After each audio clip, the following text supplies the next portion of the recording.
The Swiss Family Robinson, by Johann David Wyss. Chapter 19. I rose before daylight, and, leaving my family sleeping, descended, to go to the shore to look after my vessels. I found all the animals moving. The dogs leaped about me, the cocks were crowing, the goats browsing on the dewy grass. The ass alone was sleeping, and as he was the assistant I wanted, I was compelled to rouse him, a preference which did not appear to flatter him. Nevertheless, I harnessed him to the sledge, and, followed by the dogs, went forward to the coast, where I found my boat and raft safe at anchor. I took up a moderate load and came home to breakfast, but found all still as I left them. I called my family, and they sprung up ashamed of their sloth. My wife declared it must have been the good mattress that had charmed her. I gave my boys a short admonition for their sloth.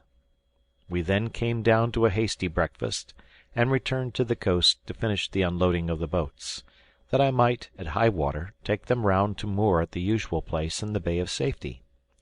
I sent my wife up with the last load, while Fritz and I embarked, and, seeing Jack watching us, I consented that he should form one of the crew, for I had determined to make another visit to the wreck before I moored my craft. When we reached the vessel, the day was so far advanced that we only had time to collect hastily anything easy to embark. My sons ran over the ship. Jack came trundling a wheelbarrow, which he said would be excellent for fetching the potatoes in.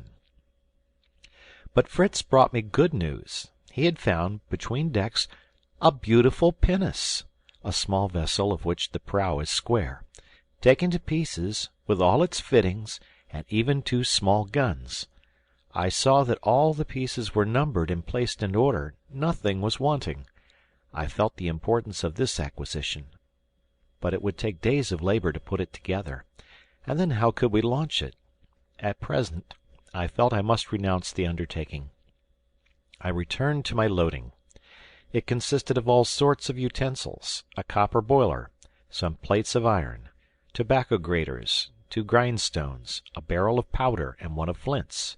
Jack did not forget his wheelbarrow, and we found 2 more, which we added to our cargo, and then sailed off speedily to avoid the land wind which rises in the evening. As we drew near, we were astonished to see a row of little creatures standing on the shore, apparently regarding us with much curiosity. They were dressed in black, with white waistcoats and thick cravats. Their arms hung down carelessly, but from time to time they raised them as if they wished to bestow on us a fraternal embrace. "I believe," said I, laughing, "this must be the country of pygmies, and they are coming to welcome us." "They are the Lilliputians, father," said Jack. "I've read of them, but I thought they had been less." "As if Gulliver's Travels were true," said Fritz in a tone of derision. "Then there are no pygmies?" asked he. "No, my dear boy," said I. "All these stories are either the invention or the mistakes of ancient navigators, who have taken troops of monkeys for men, or who have wished to repeat something marvelous. But the romance of Gulliver is an allegory, intended to convey great truths." "And now," said Fritz, "I begin to see our pygmies have beaks and wings." "You're right," said I. "They are penguins, as Ernest explained to us some time since. They are good swimmers, but, unable to fly, are very helpless on land." I steered gently to the shore, that I might not disturb them, but Jack leaped into the water up to his knees, and dashing among the penguins with a stick struck right and left, knocking down 6 of the poor stupid birds before they were aware. Some of these we brought away alive. The rest, not liking such a reception, took to the water and were soon out of sight. I scolded Jack for his useless rashness, for the flesh of the penguin is by no means a delicacy. We now filled our 3 wheelbarrows with such things as we could carry, not forgetting the sheets of iron and the graters, and trudged home. Our dogs announced our approach, and all rushed out to greet us. A curious and merry examination commenced. They laughed at my graters, but I let them laugh, for I had a project in my head. The penguins I intended for our poultry yard, and for the present I ordered the boys to tie each of them by a leg to one of our geese or ducks, who opposed the bondage very clamorously, but necessity made them submissive. My wife showed me a large store of potatoes and manioc roots, which she and her children had dug up the evening before. We then went to supper, and talked of all we had seen in the vessel, especially of the pinnace, which we had been obliged to leave. My wife did not feel much regret on this account, as she dreaded maritime expeditions, though she agreed she might have felt less uneasiness if we had had a vessel of this description. I gave my sons a charge to rise early next morning, as we had an important business on hand, and curiosity roused them all in very good time. After our usual preparations for the day, I addressed them thus: "Gentlemen, I am going to teach you all a new business, that of a baker. Give me the plates of iron and the graters we brought yesterday." My wife was astonished, but I requested her to wait patiently, and she should have bread, not perhaps light buns, but eatable flat cakes. But first she was to make me 2 small bags of sailcloth. She obeyed me, but at the same time I observed she put the potatoes on the fire, a proof she had not much faith in my bread-making. I then spread a cloth over the ground, and giving each of the boys a grater, we began to grate the carefully washed manioc roots, resting the end on the cloth. In a short time we had a heap of what appeared to be moist white sawdust, certainly not tempting to the appetite, but the little workmen were amused with their labor and jested no little about the cakes made of scraped radishes. "Laugh now, boys," said I. "We shall see after a while. But you, Ernest, ought to know that manioc is one of the most precious of alimentary roots, forming the principal sustenance of many nations of America, and often preferred by Europeans who inhabit those countries to wheaten bread." When all the roots were grated, I filled the 2 bags closely with the pollard, and my wife sewed the ends up firmly. It was now necessary to apply strong pressure to extract the juice from the root, as this juice is a deadly poison. I selected an oak beam, one end of which we fixed between the roots of our tree. Beneath this I placed our bags on a row of little blocks of wood. I then took a large bough, which I had cut from a tree, and prepared for the purpose, and laid it across them. We all united then in drawing down the opposite end of the plank over the bough, till we got it to a certain point, when we suspended to it the heaviest substances we possessed, hammers, bars of iron, and masses of lead. This acting upon the manioc, the sap burst through the cloth, and flowed on the ground copiously. When I thought the pressure was complete, we relieved the bags from the lever, and opening one, drew out a handful of the pollard, still rather moist, resembling coarse maize flour. "It only wants a little heat to complete our success," said I in great delight. I ordered a fire to be lighted, and fixing one of our iron plates, which was round in form, and rather concave, on 2 stones placed on each side of the fire, I covered it with the flour which we took from the bag with a small wooden shovel. It soon formed a solid cake, which we turned, that it might be equally baked. It smelled so good that we all wished to commence eating immediately, and I had some difficulty in convincing them that this was only a trial, and that our baking was still imperfect. Besides, as I had told them that there were 3 kinds of manioc, of which one contained more poison than the rest, I thought it prudent to try whether we had perfectly extracted it, by giving a small quantity to our fowls. As soon, therefore, as the cake was cold, I gave some to 2 chickens, which I kept apart, and also some to Master Nips the monkey, that he might, for the first time, do us a little service. He ate it with so much relish, and such grimaces of enjoyment, that my young party were quite anxious to share his feast, but I ordered them to wait till we could judge of the effect, and, leaving our employment, we went to our dinner of potatoes, to which my wife had added one of the penguins, which was truly rather tough and fishy. But as Jack would not allow this, and declared it was a dish fit for a king, we allowed him to regale on it as much as he liked. During dinner I talked to them of the various preparations made from the manioc. I told my wife we could obtain an excellent starch from the expressed juice, but this did not interest her much, as at present she usually wore the dress of a sailor for convenience, and had neither caps nor collars to starch. The cake made from the root is called by the natives of the Antilles cassava, and in no savage nation do we find any word signifying bread, an article of food unknown to them. We spoke of poisons, and I explained to my sons the different nature and effects of them. Especially I warned them against the manchineel, which ought to grow in this part of the world. I described the fruit to them as resembling a tempting yellow apple, with red spots, which is one of the most deadly poisons. It is said that even to sleep under the tree is dangerous. I forbade them to taste any unknown fruit, and they promised to obey me.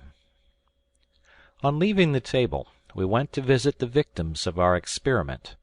Jack whistled for Nips, who came in 3 bounds from the summit of a high tree, where he had doubtless been plundering some nest, and his vivacity, and the peaceful cackling of the fowls, assured us our preparation was harmless.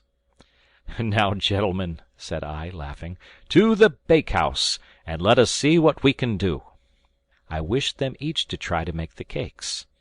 They immediately kindled the fire and heated the iron plate.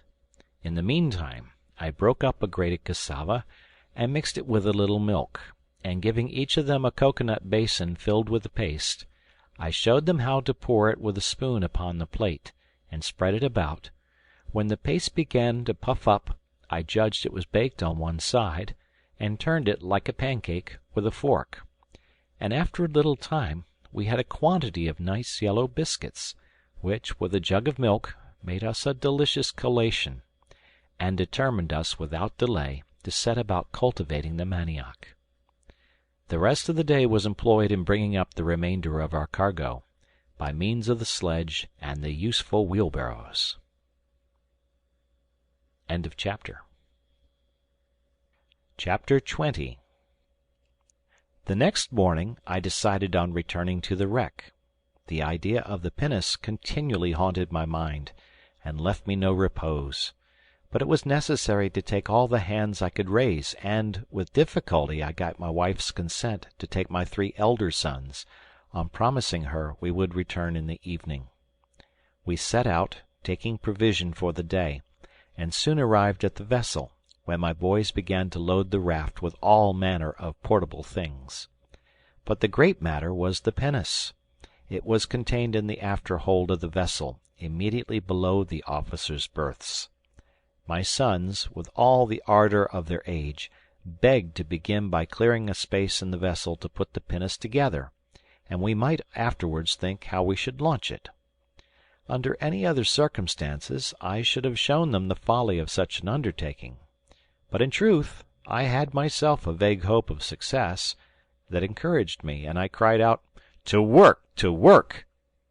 The hold was lighted by some chink in the ship's side. We set diligently to work, hacking, cutting, and sawing away all obstacles, and before evening we had a clear space round us. But now it was necessary to return, and we put to sea with our cargo, purposing to continue our work daily. On reaching the bay of safety we had the pleasure of finding my wife and Francis, who had established themselves at Tent House, intending to continue there till our visits to the vessel were concluded, that they might always keep us in sight, and spare us the unnecessary labor of a walk after our day's work. I thanked my wife tenderly for this kind sacrifice, for I knew how much she enjoyed the cool shade of Falcon's Nest, and in return I showed her the treasures we had brought her from the vessel, consisting of 2 barrels of salt butter, 3 hogsheads of flour, several bags of millet, rice, and other grains, and a variety of useful household articles, which she conveyed with great delight to our storehouse in the rocks. For a week we spent every day in the vessel, returning in the evening to enjoy a good supper and talk of our progress, and my wife, happily engrossed with her poultry and other household cares, got accustomed to our absence.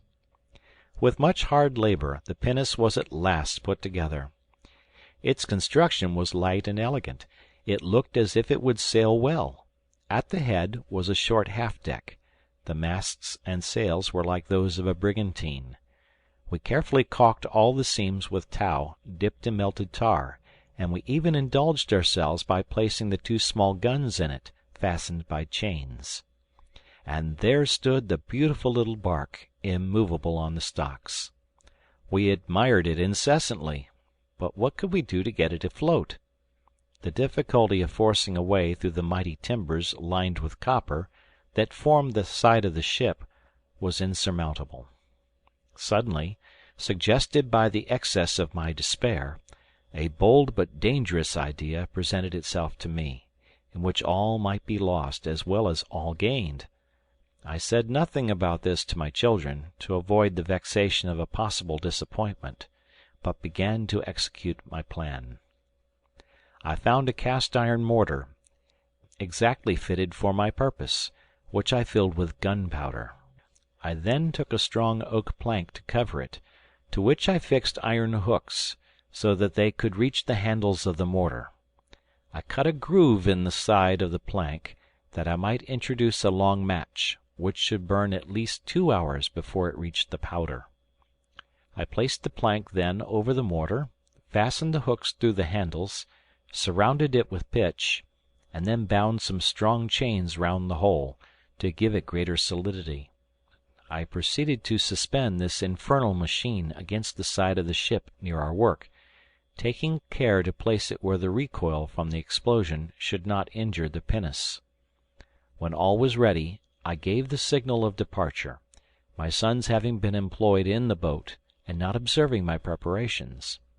I remained a moment to fire the match, and then hastily joined them with a beating heart, and proceeded to the shore. As soon as we reached our harbor, I detached the raft, that I might return in the boat as soon as I heard the explosion.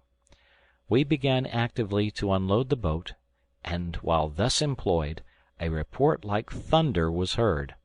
All trembled, and threw down their load in terror. "What can it be?" cried they.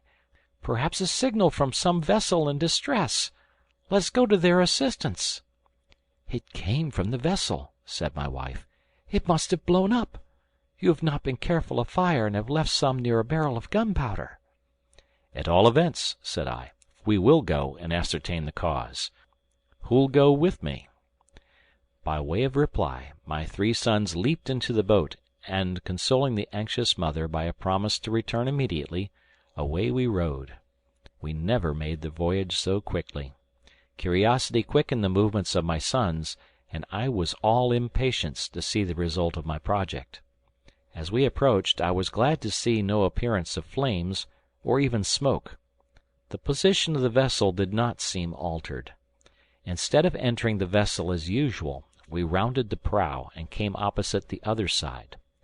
The greater part of the side of the ship was gone. The sea was covered with the remains of it. In its place stood our beautiful pinnace, quite uninjured, only leaning a little over the stocks. At the sight I cried out, in a transport that amazed my sons, "Victory! Victory! The charming vessel is our own. It will be easy now to launch her." "Ah, I comprehend now," said Fritz. "Papa has blown up the ship. But how could you manage to do it so exactly?" I explained all to him, as we entered through the broken side of the devoted vessel. I soon ascertained that no fire remained, and that the pinnace had escaped any injury. We set to work to clear away all the broken timbers in our way, and, by the aid of the jackscrew and levers, we moved the pinnace, which we had taken care to build on rollers, to the opening. Then, attaching a strong cable to her head, and fixing the other end to the most solid part of the ship, we easily launched her. It was too late to do any more now, except carefully securing our prize. And we returned to the good mother, to whom, wishing to give her an agreeable surprise, we merely said that the side of the vessel was blown out with powder, but we were still able to obtain more from it, at which she sighed, and, in her heart I have no doubt, wished the vessel and all it contained at the bottom of the sea. We had 2 days of incessant labor in fitting and loading the pinnace. Finally, after putting up our masts, ropes, and sails, we selected a cargo of things our boats could not bring. When all was ready, my boys obtained permission, as a reward for their industry, to salute their mamma, as we entered the bay, by firing our 2 guns. Fritz was captain, and Ernest and Jack at his command put their matches to the guns and fired. My wife and little boy rushed out in alarm, but our joyful shouts soon reassured them, and they were ready to welcome us with astonishment and delight. Fritz placed a plank from the pinnace to the shore, and, assisting his mother, she came on board. They gave her a new salute, and christened the vessel the Elizabeth after her. My wife praised our skill and perseverance, but begged we would not suppose that Francis and she had been idle during our long absence. We moored the little fleet safely to the shore, and followed her up the river to the cascade, where we saw a neat garden laid out in beds and walks. "This is our work," said she. "The soil here, being chiefly composed of decayed leaves, is light and easy to dig. There I have my potatoes, there manioc roots, these are sown with peas, beans, and lentils. In this row of beds are sown lettuces, radishes, cabbages, and other European vegetables. I have reserved 1 part for sugar canes. On the high ground I have transplanted pineapples, and sown melons. Finally, round every bed, I have sown a border of maize, that the high bushy stems may protect the young plants from the sun." I was delighted with the result of the labor and industry of a delicate female and a child, and could scarcely believe it was accomplished in so short a time. "I must confess I had no great hope of success at first," said my wife, "and this made me averse to speaking of it. Afterwards, when I suspected you had a secret, I determined to have one too, and give you a surprise." After again applauding these useful labors, we returned to discharge our cargo, and as we went, my good Elizabeth, still full of horticultural plans, reminded me of the young fruit trees we had brought from the vessel. I promised to look after them next day, and to establish my orchard near her kitchen garden.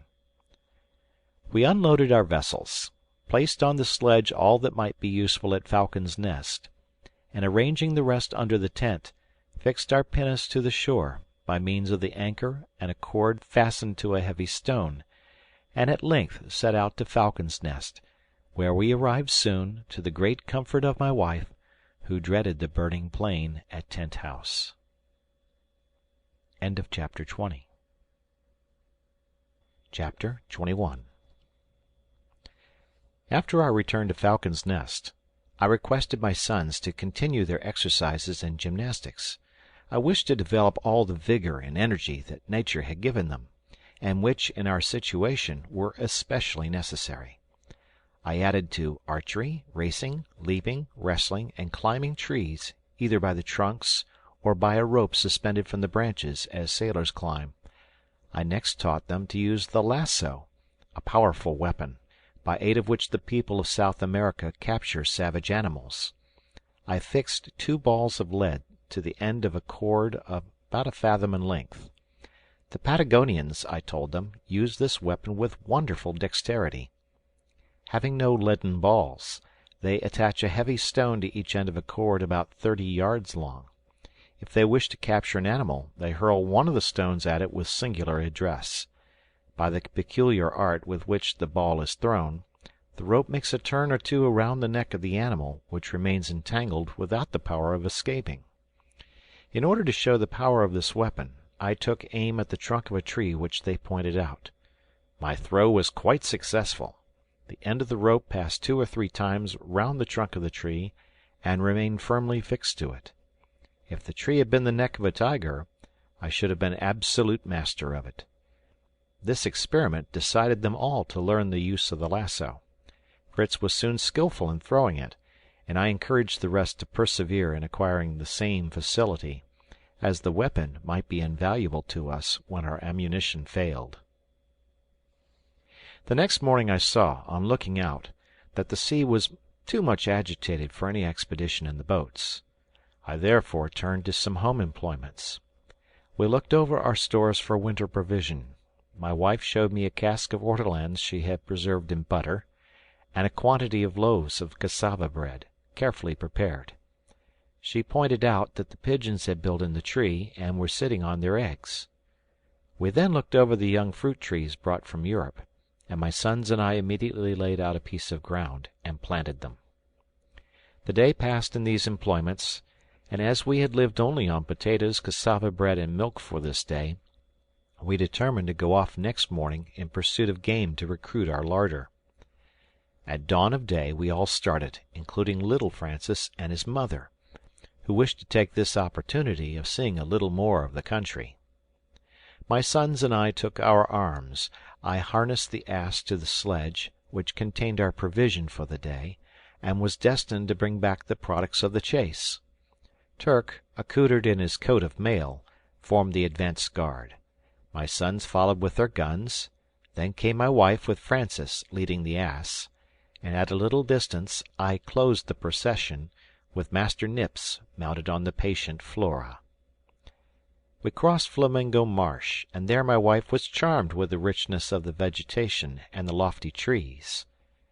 Fritz left us, thinking this a favorable spot for game. We soon heard the report of his gun, and an enormous bird fell a few paces from us. I ran to assist him, as he had much difficulty in securing his prize, which was only wounded in the wing, and was defending itself vigorously with its beak and claws. I threw a handkerchief over its head, and, confused by the darkness, I had no difficulty in binding it, and conveying it in triumph to the sledge. We were all in raptures at the sight of this beautiful creature, which Ernest pronounced to be a female of the bustard tribe. My wife hoped that the bird might be domesticated among our poultry, and, attracting some more of its species, might enlarge our stock of useful fowls. We soon arrived at the Wood of Monkeys, as we called it, where we had obtained our coconuts, and Fritz related the laughable scene of the stratagem to his mother and brothers. Ernest looked up wistfully at the nuts, but there were no monkeys to throw them down. "Do they never fall from the trees?" And hardly had he spoken, when a large coconut fell at his feet, succeeded by a second, to my great astonishment, for I saw no animal in the tree, and I was convinced the nuts in the half-ripe state as these were could not fall of themselves. "It is exactly like a fairy tale," said Ernest. "I only had to speak, and my wish was accomplished." "And here comes the magician," said I, as, after a shower of nuts, I saw a huge land crab descending the tree quietly, and quite regardless of our presence. Jack boldly struck a blow at him, but missed, and the animal, opening its enormous claws, made up to its opponent, who fled in terror. But the laughter of his brothers made him ashamed, and, recalling his courage, he pulled off his coat and threw it over the back of the crab. This checked its movements, and going to his assistance, I killed it with a blow of my hatchet. They all crowded round the frightful animal, anxious to know what it was. I told them it was a land crab, which we might call the coconut crab, as we owed such a store to it. Being unable to break the shell of the nut, of which they are very fond, they climb the tree and break them off in the unripe state. They then descend to enjoy their feast, which they obtain by inserting their claw through the small holes in the end, and abstracting the contents. They sometimes find them broken by the fall, when they can eat them at pleasure. The hideousness of the animal, and the mingled terror and bravery of Jack, gave us subject of conversation for some time. We placed our booty on the sledge, and continued to go on through the wood. Our path became every instant more intricate, from the amazing quantity of creeping plants which choked the way, and obliged us to use the axe continually. The heat was excessive, and we got on slowly, when Ernest, always observing, and who was a little behind us, cried out, "Halt! A new and important discovery!" We returned, and he showed us that from the stalk of one of the creepers we had cut with our axe there was issuing clear, pure water. It was the liane rouge, which in America furnishes the hunter such a precious resource against thirst. Ernest was much pleased. He filled a cocoanut cup with the water, which flowed from the cut stalks like a fountain, and carried it to his mother, assuring her she might drink fearlessly, and we all had the comfort of allaying our thirst, and blessing the gracious hand, who has placed this refreshing plant in the midst of the dry wilderness for the benefit of man. We now marched on with more vigor, and soon arrived at the gourd wood, where my wife and younger sons beheld with wonder the growth of this remarkable fruit. Fritz repeated all the history of our former attempts, and cut some gourds to make his mother some egg baskets, and a large spoon to cream the milk. But we first sat down under the shade, and took some refreshment, and afterwards, while we all worked at making baskets, bowls, and flasks, Ernest, who had no taste for such labor, explored the wood. Suddenly we saw him running to us in great terror, crying, "A wild boar! Papa, a great wild boar!" Fritz and I seized our guns, and ran to the spot he pointed out, the dogs preceding us. We soon heard barking and loud grunting, which proved the combat had begun, and hoping for a good prize, we hastened forward, when what was our vexation, when we found the dogs holding by the ears not a wild boar, but our own great sow, whose wild and intractable disposition had induced her to leave us and live in the woods. We could not but laugh at our disappointment, after a while, and I made the dogs release the poor sow, who immediately resumed her feast on a small fruit, which had fallen from the trees and scattered on the ground, and had evidently tempted the voracious beast to this part. I took up one of these apples, which somewhat resembled a medlar, and, opening it, I found the contents of a rich and juicy nature, but did not venture to taste it till we had put it to the usual test. We collected a quantity. I even broke a loaded branch from the tree, and we returned to our party. Master Nips no sooner saw them than he seized on some and crunched them up with great enjoyment. This satisfied me that the fruit was wholesome, and we regaled ourselves with some. My wife was especially delighted when I told her that this must be the guava, from which the delicious jelly is obtained, so much prized in America. "But with all this," said Fritz, "we have a poor show of game. Do let us leave Mamma with the young ones and set off to see what we can meet with." I consented, and we left Ernest with his mother and Francis, Jack wishing to accompany us. We made towards the rocks at the right hand, and Jack preceded us a little, when he startled us by crying out, "A crocodile, Papa! A crocodile!" "You simpleton," said I. "A crocodile in a place where there's not a drop of water." "Papa, I see it," said the poor child, his eyes fixed on one spot. "It is there on this rock, sleeping. I am sure it is a crocodile." As soon as I was near enough to distinguish it, I assured him his crocodile was a very harmless lizard called the iguana, whose eggs and flesh were excellent food. Fritz would immediately have shot at this frightful creature, which was about 5 feet in length. I showed him that his scaly coat rendered such an attempt useless. I then cut a strong stick and a light wand. To the end of the former I attached a cord with a noose. This I held in my right hand, keeping the wand in my left. I approached softly, whistling. The animal awoke, apparently listening with pleasure. I drew nearer, tickling him gently with the wand. He lifted up his head, and opened his formidable jaws. I then dexterously threw the noose around his neck, drew it, and jumping on his back, by the aid of my sons, held him down, though he succeeded in giving Jack a desperate blow with his tail. Then, plunging my wand up his nostrils, a few drops of blood came, and he died apparently without pain. We now carried off our game. I took him on my back, holding him by the foreclaws, while my boys carried the tail behind me, and with shouts of laughter the procession returned to the sledge.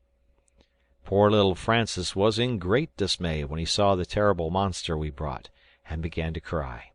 but we rallied him out of his cowardice, and his mother, satisfied with our exploits, begged to return home. As the sledge was heavily laden, we decided to leave it till the next day, placing on the ass the iguana, the crab, our gourd vessels, and a bag of the guavas, little Francis also being mounted. The bustard we loosed, and, securing it by a string tied to one of its legs, led it with us. We arrived at home in good time. My wife prepared part of the iguana for supper, which was pronounced excellent. The crab was rejected as tough and tasteless. Our new utensils were then tried, the egg baskets and the milk bowls, and Fritz was charged to dig a hole in the earth, to be covered with boards, and serve as a dairy, till something better was thought of. Finally we ascended our leafy abode, and slept in peace. End of chapter. Chapter 22. I projected an excursion with my eldest son, to explore the limits of our country, and satisfy ourselves that it was an island, and not a part of a continent. We set out ostensibly to bring the sledge we had left the previous evening. I took Turk and the ass with us, and left Flora with my wife and children, and with a bag of provisions we left Falcon's Nest as soon as breakfast was over. In crossing a wood of oaks covered with the sweet eatable acorn, we again met with the sow. Our service to her in the evening did not seem to be forgotten, for she appeared tamer and did not run from us. A little farther on we saw some beautiful birds. Fritz shot some, among which I recognized the large blue Virginian jay, and some different kinds of parrots. As he was reloading his gun, we heard at a distance a singular noise, like a muffled drum, mingled with the sound made in sharpening a saw. It might be savages, and we plunged into a thicket, and there discovered the cause of the noise in a brilliant green bird, seated on the withered trunk of a tree.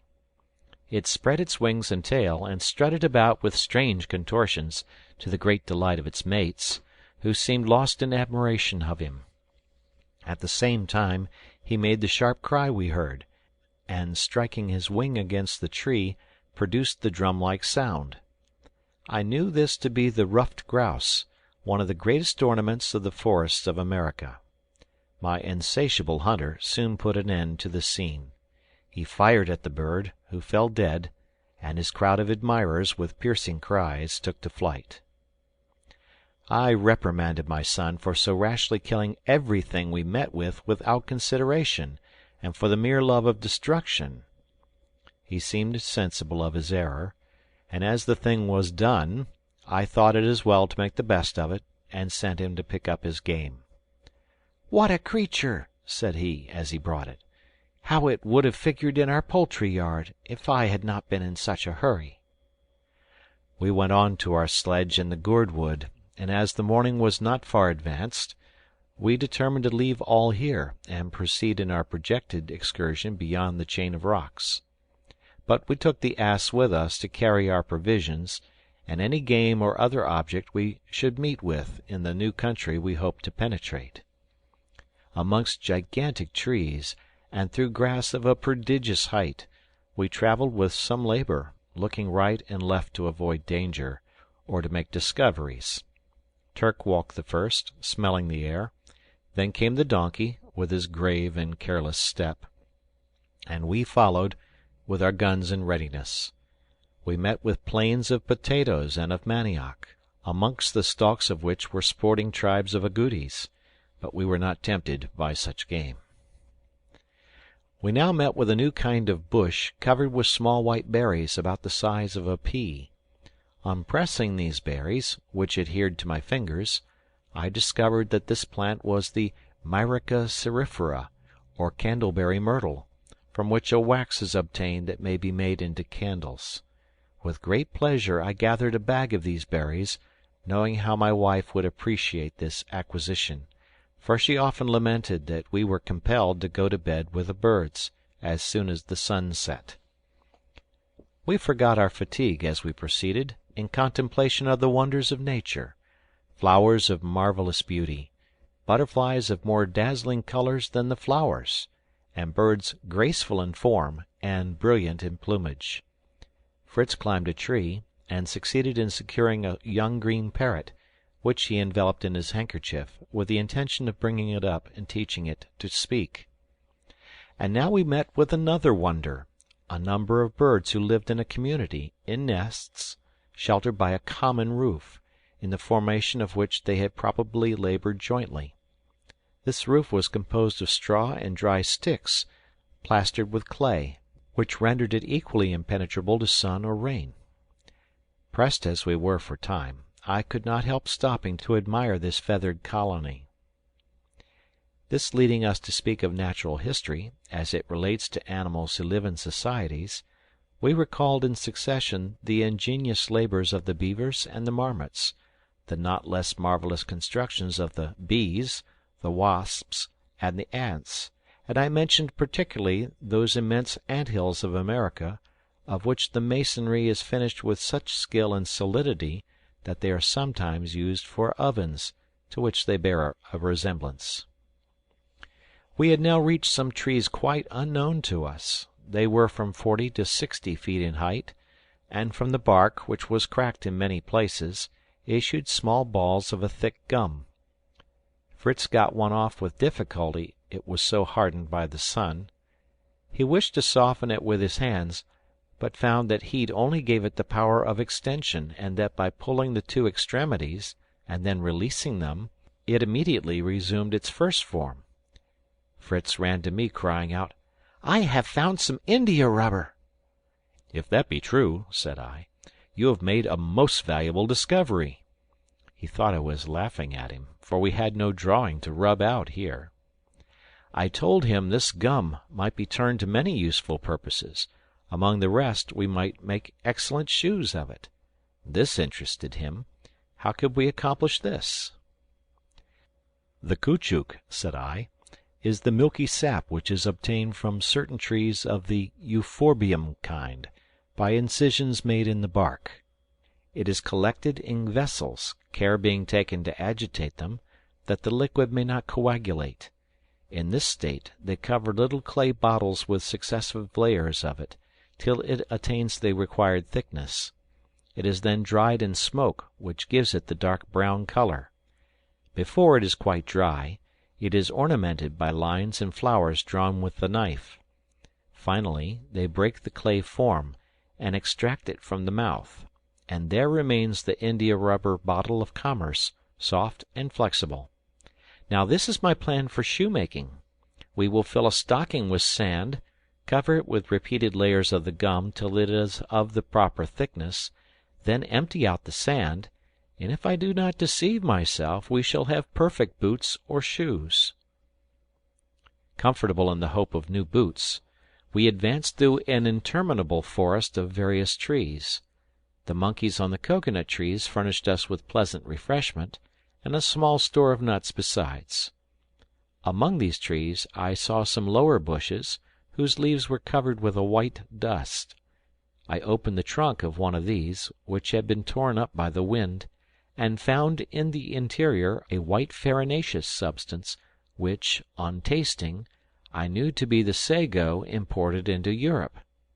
This, as connected with our subsistence, was a most important affair, and my son and I, with our hatchets, laid open the tree, and obtained from it 25 pounds of the valuable sago. This occupied us an hour, and, weary and hungry, I thought it prudent not to push our discoveries farther this day. We therefore returned to the gourd wood, placed all our treasures on the sledge, and took our way home. We arrived without more adventures, and were warmly greeted, and our various offerings gratefully welcomed, especially the green parrot. We talked of the caoutchouc and new boots with great delight during supper, and afterwards my wife looked with exceeding content at her bag of candleberries, anticipating the time when we should not have to go to bed, as we did now, as soon as the sun set. End of chapter. Chapter 23. The next morning my wife and children besought me to begin my manufacture of candles. I remembered having seen the chandler at work, and I tried to recall all my remembrances of the process. I put into a boiler as many berries as it would hold, and placed it over a moderate fire. The wax melted from the berries and rose to the surface, and this I carefully skimmed with a large flat spoon, and put in a separate vessel placed near the fire. When this was done, my wife supplied me with some wicks she had made from the threads of sailcloth. These wicks were attached, 4 at a time, to a small stick. I dipped them into the wax, and placed them on 2 branches of a tree to dry. I repeated this operation as often as necessary to make them the proper thickness, and then placed them in a cool spot to harden. But we could not forbear trying them that very night, and, though somewhat rude in form, it was sufficient that they reminded us of our European home, and prolonged our days by many useful hours we had lost before. This encouraged me to attempt another enterprise. My wife had long regretted that she had not been able to make butter. She had attempted to beat her cream in a vessel, but either the heat of the climate, or her want of patience, rendered her trials unsuccessful. I felt that I had not skill enough to make a churn, but I fancied that by some simple method, like that used by the Hottentots, who put their cream in a skin and shake it till they produce butter, we might obtain the same result. I cut a large gourd in 2, filled it with 3 quarts of cream, then united the parts and secured them closely. I fastened a stick to each corner of a square piece of sailcloth, placed the gourd in the middle, and giving a corner to each of my sons, directed them to rock the cloth with a slow, regular motion, as you would a child's cradle. This was quite an amusement for them, and at the end of an hour my wife had the pleasure of placing before us some excellent butter. I then tried to make a cart, our sledge being unfitted for some roads. The wheels I had brought from the wreck rendered this less difficult, and I completed a very rude vehicle, which was nevertheless very useful to us. While I was thus usefully employed, my wife and children were not idle. They had transplanted the European trees, and thoughtfully placed each in the situation best suited to it. I assisted with my hands and counsels. The vines we planted round the roots of our trees, and hoped in time to form a trellis work. Of the chestnut, walnut, and cherry trees, we formed an avenue from Falcon's Nest to Family Bridge, which, we hoped, would ultimately be a shady road between our 2 mansions.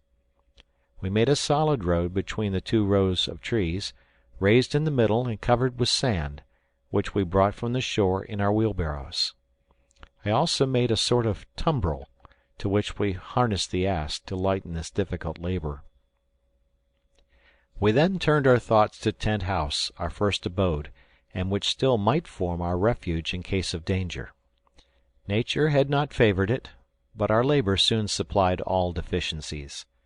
We planted round it every tree that requires ardent heat, the citron, pistachio, the almond, the mulberry, the Siamese orange, of which the fruit is as large as the head of a child, and the Indian fig with its long prickly leaves, all had a place here.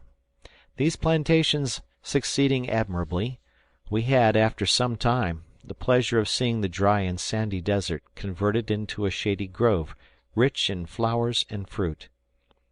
As this place was the magazine for our arms, ammunition, and provisions of all sorts, we made a sort of fortress of it, surrounding it with a high hedge of strong, thorny trees, so that not only to wild beasts, but even to human enemies, it was inaccessible. Our bridge was the only point of approach, and we always carefully removed the first planks after crossing it. We also placed our 2 cannon on a little elevation within the enclosure, and, finally, we planted some cedars near our usual landing place, to which we might at a future time fasten our vessels. These labors occupied us 3 months, only interrupted by strict attention to the devotions and duties of the Sunday.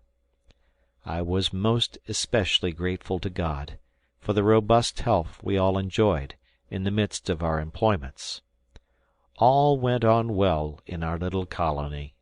We had an abundant and certain supply of provisions, But our wardrobe, notwithstanding the continual repairing my wife bestowed on it, was in a most wretched state, and we had no means of renewing it, except by again visiting the wreck, which I knew still contained some chests of clothes and bales of cloth.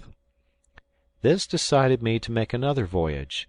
Besides, I was rather anxious to see the state of the vessel. We found it in much the same condition we had left it, except being much more shattered by the winds and waves. We selected many useful things for our cargo. The bales of linen and woolen cloth were not forgotten, some barrels of tar, and everything portable that we could remove: doors, windows, tables, benches, locks and bolts, all the ammunition, and even such of the guns as we could move.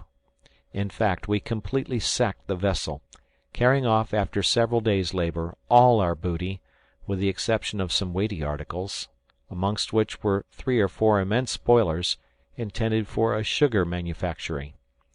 These we tied to some large empty casks, which we pitched completely over, and hoped they would be able to float in the water. When we had completed our arrangements, I resolved to blow up the ship. We placed a large barrel of gunpowder in the hold, and arranging a long match from it, which would burn some hours, we lighted it, and proceeded without delay to Safety Bay to watch the event. I proposed to my wife to sup on a point of land where we could distinctly see the vessel.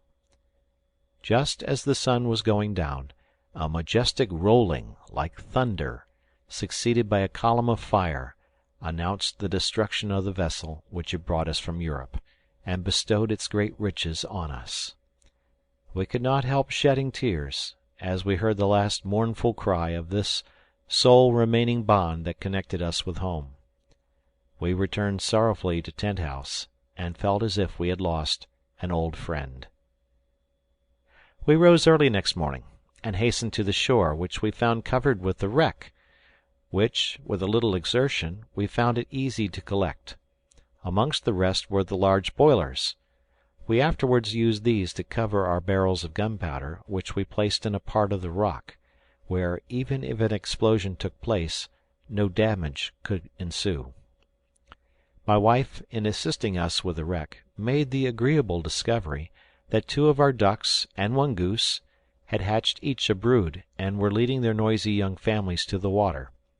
This reminded us of all our poultry and domestic comfort at Falcon's Nest, and we determined to defer for some time the rest of our work at Tent House, and to return the next day to our shady summer home. End of chapter. Chapter 24. As we went along the avenue of fruit trees, I was concerned to see my young plants beginning to droop, and I immediately resolved to proceed to Cape Disappointment the next morning to cut bamboos to make props for them. It was determined we should all go, as, on our arrival at Falcon's Nest, we discovered many other supplies wanting. The candles were failing. We must have more berries, for now my wife sewed by candlelight while I wrote my journal. She wanted also some wildfowl's eggs to set under her hens. Jack wanted some guavas, and Francis wished for some sugar canes. So we made a family tour of it, taking the cart, with the cow and ass, to contain our provision, and a large sailcloth to make a tent. The weather was delightful, and we set out singing, in great spirits. We crossed the potato and manioc plantations, and the wood of guavas, on which my boys feasted to their great satisfaction. The road was rugged, but we assisted to move the cart, and rested frequently. We stopped to see the bird colony, which greatly delighted them all, and Ernest declared they belonged to the species of Loxia gregaria, the sociable grosbeak. He pointed out to us their wonderful instinct in forming their colony in the midst of the candleberry bushes, on which they feed. We filled 2 bags with these berries, and another with guavas, my wife proposing to make jelly from them. We then proceeded to the caoutchouc tree, and here I determined to rest awhile, to collect some of the valuable gum. I had brought some large gourd shells with me for the purpose. I made incisions in the trees, and placed these bowls to receive the gum, which soon began to run out in a milky stream, and we hoped to find them filled on our return. We turned a little to the left, and entered a beautiful and fertile plain, bounded on one side by the sugar canes, behind which rose a wood of palms, on the other side by the bamboos, and before us was Cape Disappointment, backed by the ocean, a magnificent picture. We at once decided to make this our resting place. We even thought of transferring our residence from Falcon's Nest to this spot, but we dismissed the thought when we reflected on the perfect security of our dear castle in the air. We contented ourselves with arranging to make this always our station for refreshment in our excursions. We loosed our animals and allowed them to graze on the rich grass around us. We arranged to spend the night there, and taking a light repast, we separated on our several employments, some to cut sugar canes, others bamboos, and after stripping them to make them into bundles and place them in the cart. This hard work made the boys hungry. They refreshed themselves with sugar canes, but had a great desire to have some coconuts. Unfortunately, there were neither monkeys nor crabs to bestow them, and the many attempts they made to climb the lofty bare trunk of the palm ended only in disappointment and confusion. I went to their assistance. I gave them pieces of the rough skin of the shark, which I had brought for the purpose, to brace on their legs, and showing them how to climb, by the aid of a cord fastened round the tree with a running noose, a method practiced with success by the savages, my little climbers soon reached the summit of the trees. They then used their hatchets, which they had carried up in their girdles, and a shower of coconuts fell down. These furnished a pleasant dessert, enlivened by the jests of Fritz and Jack, who, being the climbers, did not spare Dr. Ernest, who had contented himself with looking up at them, and even now, regardless of their banter, he was lost in some new idea. Rising suddenly and looking at the palms, he took a coconut cup and a tin flask with a handle, and gravely addressed us thus: "Gentleman and lady, this exercise of climbing is really very disagreeable and difficult, but since it confers so much honor on the undertakers, I should like also to attempt an adventure, hoping to do something at once glorious and agreeable to the company." He then bound his legs with the pieces of shark skin, and with singular vigor and agility sprung up a palm which he had long been attentively examining. His brothers laughed loudly at his taking the trouble to ascend a tree that had not a single nut on it. Ernest took no notice of their ridicule, but as soon as he reached the top, struck with his hatchet, and a tuft of tender yellow leaves fell at our feet, which I recognized as the product of the cabbage palm, a delicate food highly valued in America. His mother thought it a mischievous act to destroy the tree thus, but he assured her his prize was worth many coconuts. But our hero did not descend, and I asked him if he wanted to replace the cabbage he had cut off. "Wait a little," said he. "I am bringing you some wine to drink my health, but it comes slower than I could wish." He now descended, holding his cocoa cup, into which he poured from the flask a clear rose-colored liquor, and presenting it to me, begged me to drink. It was indeed the true palm wine, which is as pleasant as champagne, and, taken moderately, a great restorative. We all drank, and Ernest was praised and thanked by all, till he forgot all the scoffs he had received. As it was getting late, we set about putting up our tent for the night, when suddenly our ass, who had been quietly grazing near us, began to bray furiously, erected his ears, kicking right and left, and plunging into the bamboos, disappeared.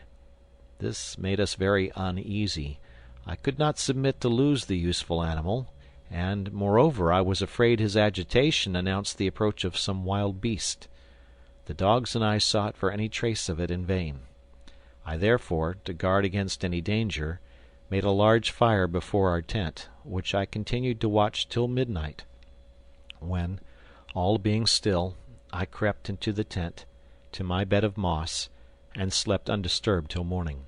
In the morning we thanked God for our health and safety, and then began to lament our poor donkey, which I hoped would have been attracted by the light of our fire, and have returned, but we saw nothing of him, and we decided that his services were so indispensable that I should go with one of my sons and the 2 dogs in search of him, and cross the thickets of bamboo. I chose to take Jack with me, to his great satisfaction, for Fritz and Ernest formed a better guard for their mother in a strange place. We set out well armed, with bags of provisions on our back, and after an hour's fruitless search amongst the canes, we emerged beyond them in an extensive plain on the borders of the great bay. We saw that the ridge of rocks still extended on the right till it nearly reached the shore, when it abruptly terminated in a perpendicular precipice. A considerable river flowed into the bay here, and between the river and the rock was a narrow passage, which at high water would be overflowed. We thought it most likely that our ass had passed by this defile, and I wished to see whether these rocks merely bordered or divided the island. We therefore went forward till we met with a stream, which fell in a cascade from a mass of rocks into the river. We ascended the stream till we found a place shallow enough to cross. Here we saw the shoe marks of our ass, mingled with the footsteps of other animals, and at a distance we saw a herd of animals, but could not distinguish what they were. We ascended a little hill, and through our telescope saw a beautiful and fertile country, breathing peace and repose. To our right rose the majestic chain of rocks that divided the island. On our left, a succession of beautiful green hills spread to the horizon. Woods of palms and various unknown trees were scattered over the scene. The beautiful stream meandered across the valley like a silver ribbon, bordered by rushes and other aquatic plants. There was no trace of the footstep of man. The country had all the purity of its first creation. No living creatures but some beautiful birds and brilliant butterflies appeared. But at a distance we saw some specks, which I concluded were the animals we had first seen, and I resolved to go nearer in hopes our ass might have joined them. We made towards the spot, and, to shorten the road, crossed a little wood of bamboos, the stalks of which, as thick as a man's thigh, rose to the height of 30 feet. I suspected this to be the giant reed of America, so useful for the masts of boats and canoes. I promised Jack to allow him to cut some on our return, but at present the ass was my sole care. When we had crossed the wood, we suddenly came face to face on a herd of buffaloes, not numerous certainly, but formidable in appearance. At the sight I was absolutely petrified, and my gun useless. Fortunately the dogs were in the rear, and the animals, lifting their heads and fixing their large eyes on us, seemed more astonished than angry. We were the first men probably they had ever seen. We drew back a little, prepared our arms, and endeavored to retreat, when the dogs arrived, and, notwithstanding our efforts to restrain them, flew at the buffaloes. It was no time now to retreat. The combat was begun. The whole troop uttered the most frightful roars, beat the ground with their feet, and butted with their horns. Our brave dogs were not intimidated, but marched straight upon the enemy, and, falling on a young buffalo that had strayed before the rest, seized it by the ears. The creature began to bellow and struggle to escape. Its mother ran to its assistance, and with her the whole herd. At that moment, I tremble as I write it, I gave the signal to my brave Jack, who behaved with admirable coolness, and at the same moment we fired on the herd. The effect was wonderful. They paused a moment, and then, even before the smoke was dissipated, took to flight with incredible rapidity, forded the river, and were soon out of sight. My dogs still held their prize, and the mother, though wounded by our shot, tore up the ground in her fury, and was advancing on the dogs to destroy them. But I stepped forward, and discharging a pistol between the horns, put an end to her life. We began to breathe. We had looked death in the face, a most horrible death, and thanked God for our preservation. I praised Jack for his courage and presence of mind.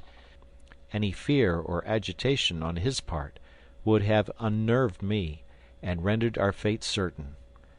The dogs still held the young calf by the ears. It bellowed incessantly, and I feared they would either be injured or lose their prize. I went up to their assistance. I hardly knew how to act. I could easily have killed it, but I had a great desire to carry it off alive, and try to tame it to replace our ass, whom I did not intend to follow further. A happy idea struck Jack. He always carried his lasso in his pocket. He drew it out, retired a little, and flung it so dexterously that he completely wound it round the hind legs of the calf and threw it down. I now approached. I replaced the lasso by a stronger cord, and used another to bind his forelegs loosely. Jack cried victory, and already thought how his mother and brothers would be delighted when we presented it. But that was no easy matter. At last I thought of the method used in Italy to tame the wild bulls, and I resolved to try it, though it was a little cruel. I began by tying to the foot of a tree the cords that held the legs. Then, making the dog seize him again by the ears, I caught hold of his mouth and with a sharp knife perforated the nostril, and quickly passed a cord through the opening. This cord was to serve as my rein to guide the animal. The operation was successful, and as soon as the blood ceased to flow, I took the cord, uniting the two ends, and the poor suffering creature, completely subdued, followed me without resistance. I was unwilling to abandon the whole of the buffalo I had killed, as it is excellent meat, and I therefore cut out the tongue and some of the best parts from the loin, and covered them well with salt, of which we had taken a provision with us.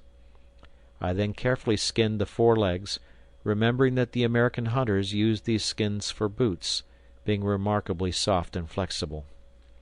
We permitted the dogs to feast on the remainder, and while they were enjoying themselves, we washed ourselves, and sat down under a tree to rest and refresh ourselves. But the poor beasts had soon many guests at their banquet.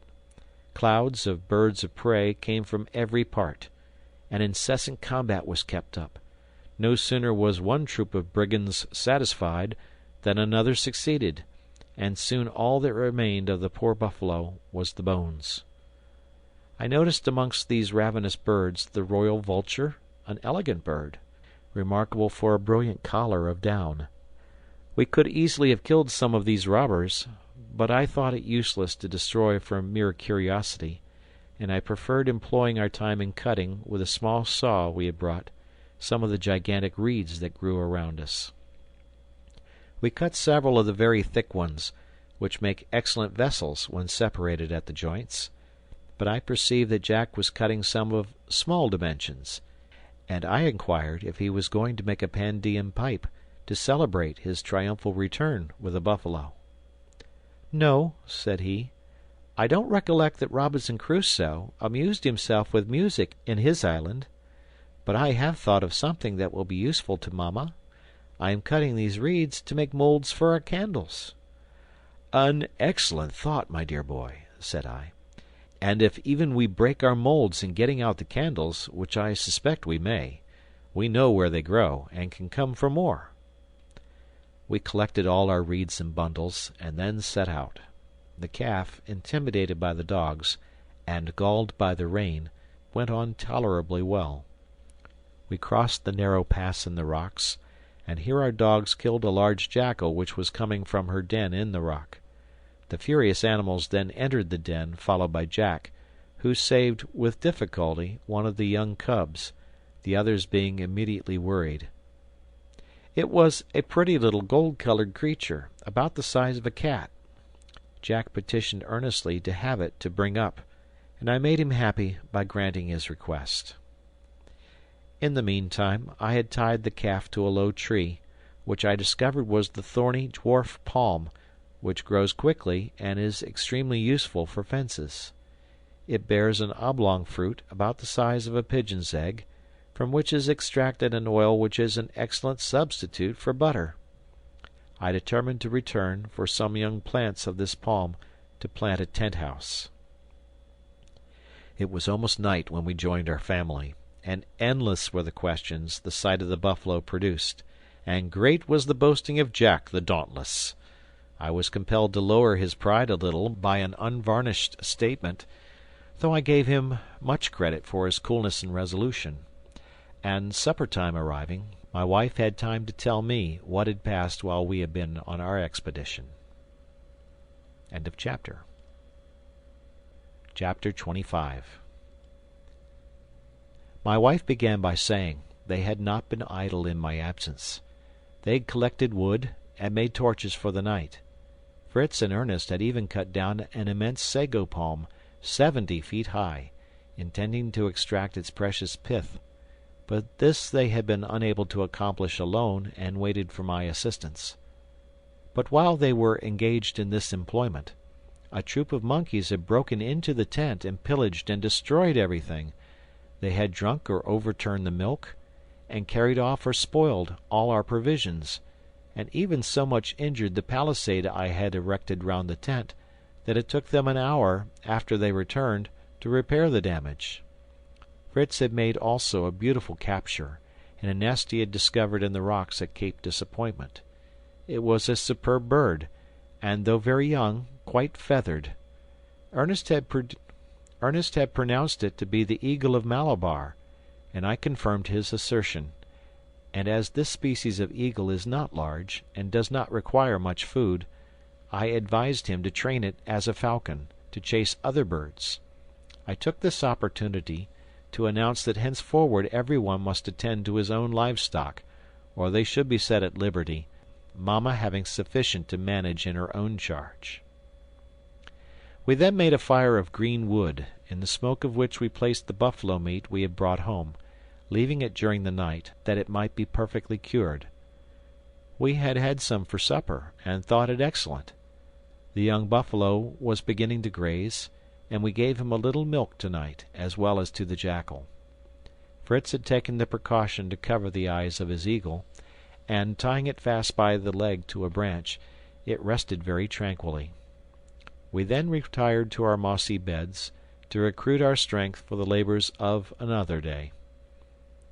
At break of day we rose, made a light breakfast, and I was about to give the signal of departure, when my wife communicated to me the difficulty they had had in cutting down the palm tree, and the valuable provision that might be obtained from it with a little trouble.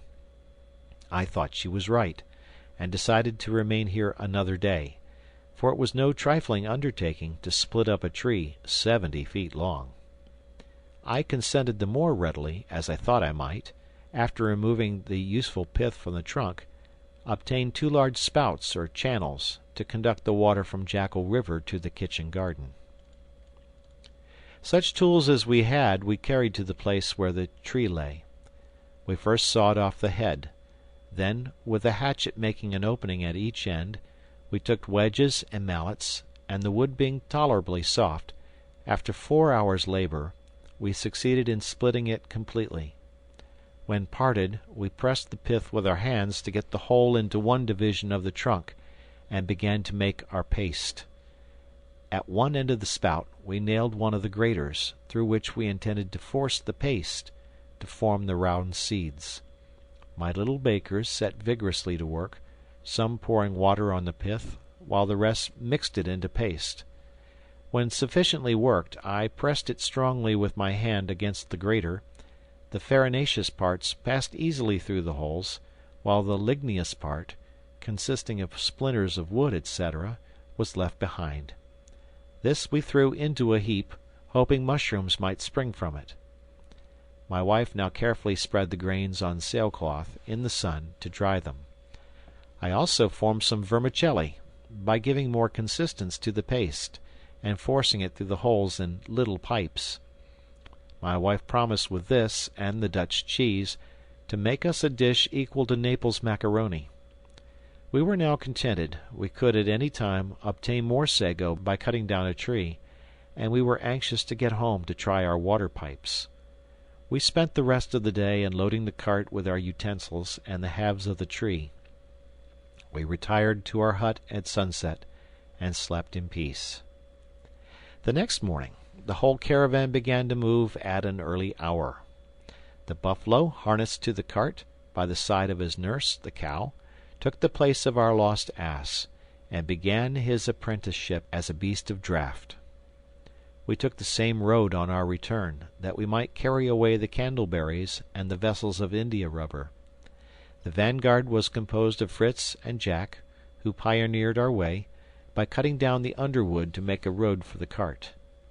Our water pipes being very long, somewhat impeded our progress, but we happily reached the candleberry trees without accident, and placed our sacks on the cart. We did not find more than a quart of the caoutchouc gum, but it would be sufficient for our first experiment, and I carried it off. In crossing the little wood of guavas, we suddenly heard our dogs, who were before us with Fritz and Jack, uttering the most frightful howlings. I was struck with terror lest they should have encountered a tiger, and rushed forward ready to fire. The dogs were endeavoring to enter a thicket, in the midst of which Fritz declared he had caught a glimpse of an animal larger than the buffalo, with a black bristly skin.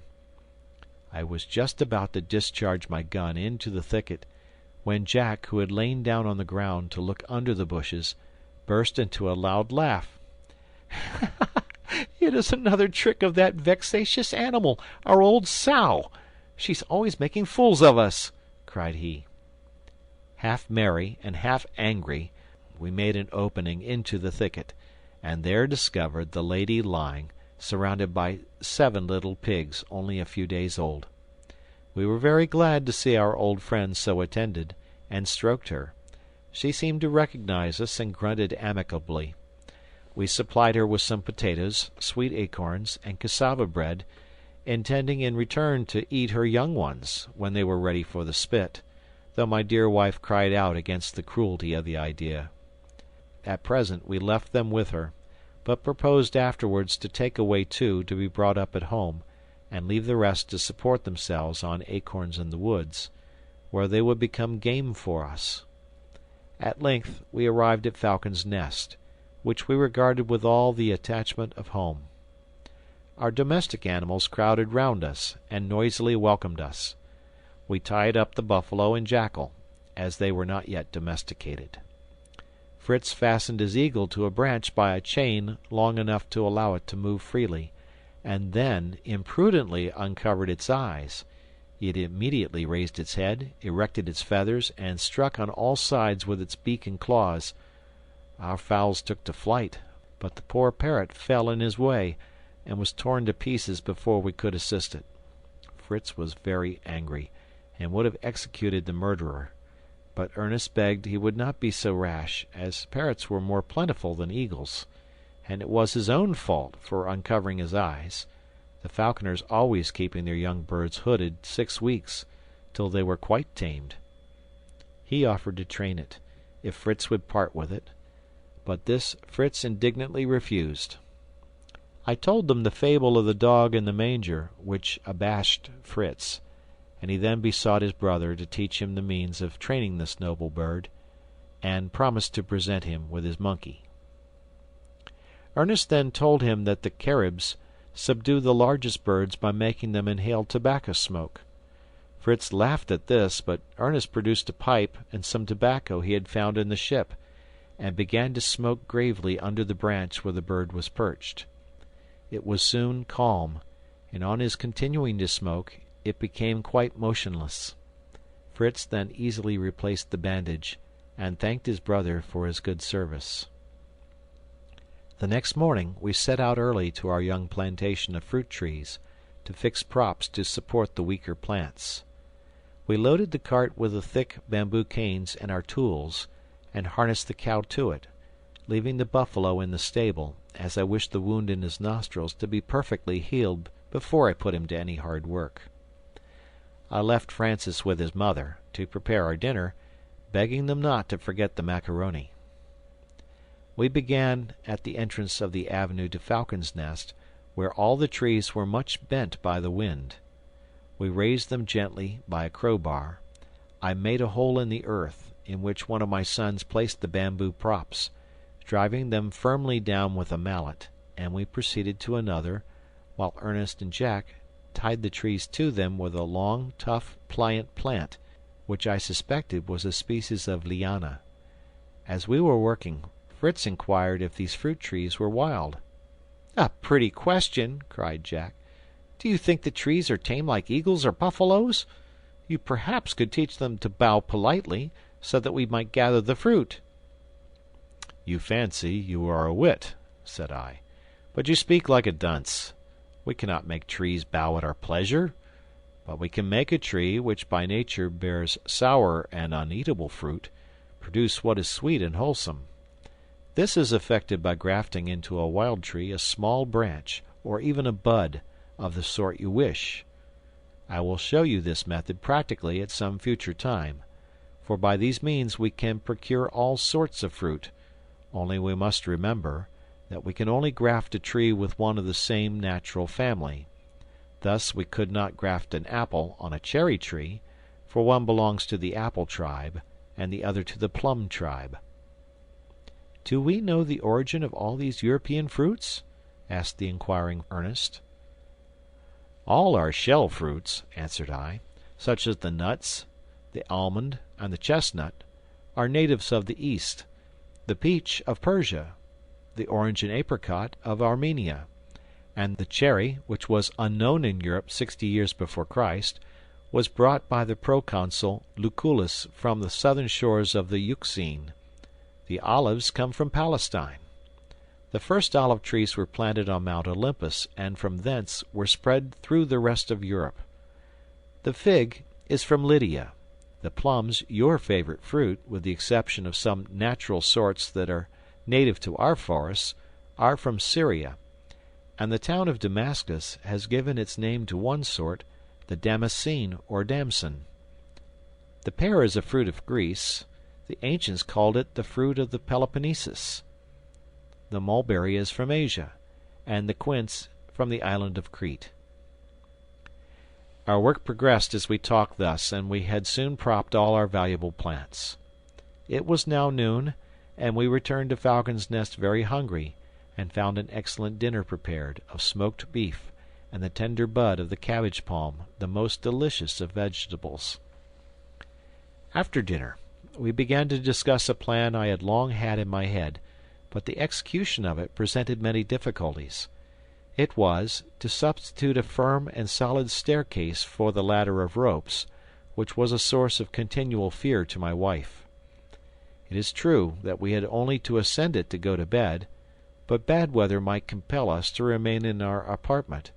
We should then have frequently to ascend and descend, and the ladder was very unsafe. But the immense height of the tree, and the impossibility of procuring beams to sustain a staircase round it, threw me into despair. However, looking at the monstrous trunk of the tree, I thought, if we cannot succeed outside, could we not contrive to mount within? "Have you not said there was a swarm of bees in the trunk of the tree?" I inquired of my wife. "Yes," said little Francis. "They stung my face dreadfully the other day, when I was on the ladder. I was pushing a stick into the hole they came out of, to try how deep it was." "Now then," cried I see through my difficulties. Let us find out how far the tree is hollow. We can increase the size of the tunnel, and I have already planned the sort of staircase I can construct." I had hardly spoken, when the boys leaped like squirrels, some upon the arched roots, some on the steps of the ladder, and began to strike with sticks and mallets to sound the tree. This rash proceeding had nearly been fatal to Jack, who, having placed himself just before the opening, and striking violently, the whole swarm, alarmed at an attack, which probably shook their palace of wax, issued forth, and revenged themselves amply on all the assailants. Nothing was heard but cries and stamping of feet. My wife hastened to cover the stings with moist earth, which rather relieved them, but it was some hours before they could open their eyes. They begged me to get them the honey from their foes, and I prepared a hive, which I had long thought of, a long gourd, which I placed on a board nailed upon a branch of our tree, and covered with straw to shelter it from the sun and wind. But it was now bedtime, and we deferred our attack on the fortress till next day. End of chapter. Chapter 26. An hour before day, I waked my sons to assist me in removing the bees to the new abode I had prepared for them. I commenced by plastering up the entrance to their present dwelling with clay, leaving only room to admit the bowl of my pipe. This was necessary, because I had neither masks nor gloves, as the regular bee-takers have. I then began to smoke briskly, to stupefy the bees. At first we heard a great buzzing in the hollow, like the sound of a distant storm. The murmur ceased by degrees, and a profound stillness succeeded, and I withdrew my pipe without a single bee appearing. Fritz and I then, with a chisel and small axe, made an opening about 3 feet square, below the bees' entrance. Before we detached this, I repeated the fumigation, lest the noise and the fresh air should awake the bees. But there was no fear of such a thing. They were quite stupefied. We removed the wood, and through this opening beheld, with wonder and admiration, the work of this insect nation. There was such a store of wax and honey that we feared we should not have vessels to contain it. The interior of the tree was filled with honeycombs. I cut them carefully, and placed them in the gourds the boys brought me. As soon as I had made a little space, I placed the upper comb, on which the bees were hanging in clusters, in the new hive, and put it on the plank prepared for it. I then descended with the rest of the honeycomb, and filled a cask with it, which I had previously washed in the stream. This we covered with sailcloth and planks, lest the bees, attracted by the smell, should come to claim their own. We left out some comb for a treat at dinner, and my wife carefully put by the rest. To prevent the bees returning to their old abode, we placed some burning tobacco in the hollow, the smell and fumes of which drove them from the tree, when they wished to enter, and finally they settled in the new hive, where the queen bee, doubtless, had fixed herself. We now began our work. We emptied the cask of honey into a large boiler, except a little reserved for daily use. We added a little water, placed the boiler on a slow fire, and reduced it to a liquid mass. This was strained through a bag into the cask, and left standing all night to cool. The next morning the wax had risen to the top, and formed a hard and solid cake, which we easily removed, and beneath was the most pure and delicious honey. The barrel was then carefully closed, and placed in a cool place. We now proceeded to examine the interior of the tree. I took a long pole and tried the height from the window I had made, and tied a stone to a string to sound the depth. To my surprise, the pole penetrated without resistance to the very branches where our dwelling was, and the stone went to the roots. It was entirely hollow, and I thought I could easily fix a winding staircase in this wide tunnel. It would seem that this huge tree, like the willow of our country, is nourished through the bark, for it was flourishing in luxuriant beauty. We began by cutting a doorway on the side facing the sea, of the size of the door we had brought from the captain's cabin, with its framework, thus securing ourselves from invasion on that side. We then cleansed and perfectly smoothed the cavity, fixing in the middle the trunk of a tree about 10 feet high, to serve for the axis of the staircase. We had prepared, the evening before, a number of boards from the staves of a large barrel, to form our steps. By the aid of the chisel and mallet, we made deep notches in the inner part of our tree, and corresponding notches in the central pillar. I placed my steps in these notches, riveting them with large nails. I raised myself in this manner step after step, but always turning round the pillar, till we got to the top. We then fixed on the central pillar another trunk of the same height, prepared beforehand, and continued our winding steps. 4 times we had to repeat this operation, and finally we reached our branches, and terminated the staircase on the level of the floor of our apartment. I cleared the entrance by some strokes of my axe. To render it more solid, I filled up the spaces between the steps with planks, and fastened 2 strong cords from above to each side of the staircase, to hold by. Towards different points I made openings, in which were placed the windows taken from the cabin, which gave light to the interior, and favoured our observations outside. The construction of this solid and convenient staircase occupied us during a month of patient industry. Not that we laboured like slaves, for we had no one to constrain us. We had in this time completed several works of less importance, and many events had amused us amidst our toil. A few days after we commenced, Flora produced 6 puppies, but the number being too large for our means of support, I commanded that only a male and female should be preserved, that the breed might be perpetuated. This was done, and the little jackal being placed with the remainder, Flora gave it the same privileges as her own offspring.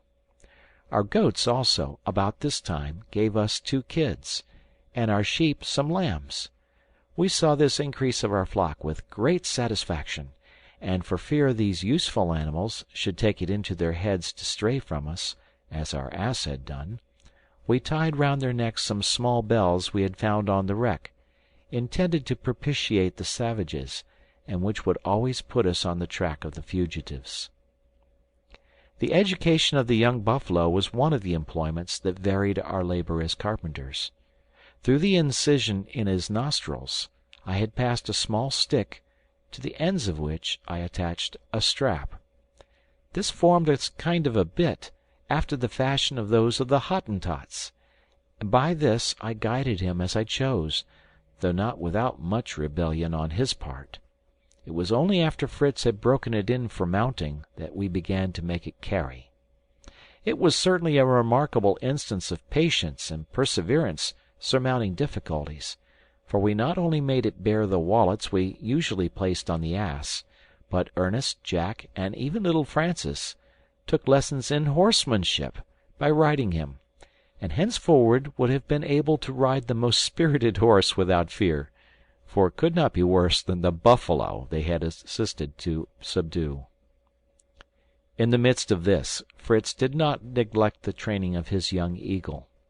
The royal bird began already to pounce very cleverly on the dead game his master brought and placed before him, sometimes between the horns of the buffalo, sometimes on the back of the great bustard, or the flamingo. Sometimes he put it on a board, or on the end of a pole to accustom it to pounce, like the falcon, on other birds. He taught it to settle on his wrist at a call or a whistle, but it was some time before he could trust it to fly without a long string attached to its leg, for fear its wild nature should carry it from us forever. Even the indolent Ernest was seized with the mania of instructing animals. He undertook the education of his little monkey, who gave him sufficient employment. It was amusing to see the quiet, slow, studious Ernest obliged to make leaps and gambols with his pupil to accomplish his instruction. He wished to accustom Master Nips to carry a pannier, and to climb the coconut trees with it on his back.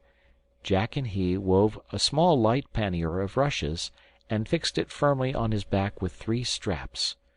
This was intolerable to him at first. He ground his teeth, rolled on the ground, and leaped about in a frantic manner, trying in vain to release himself.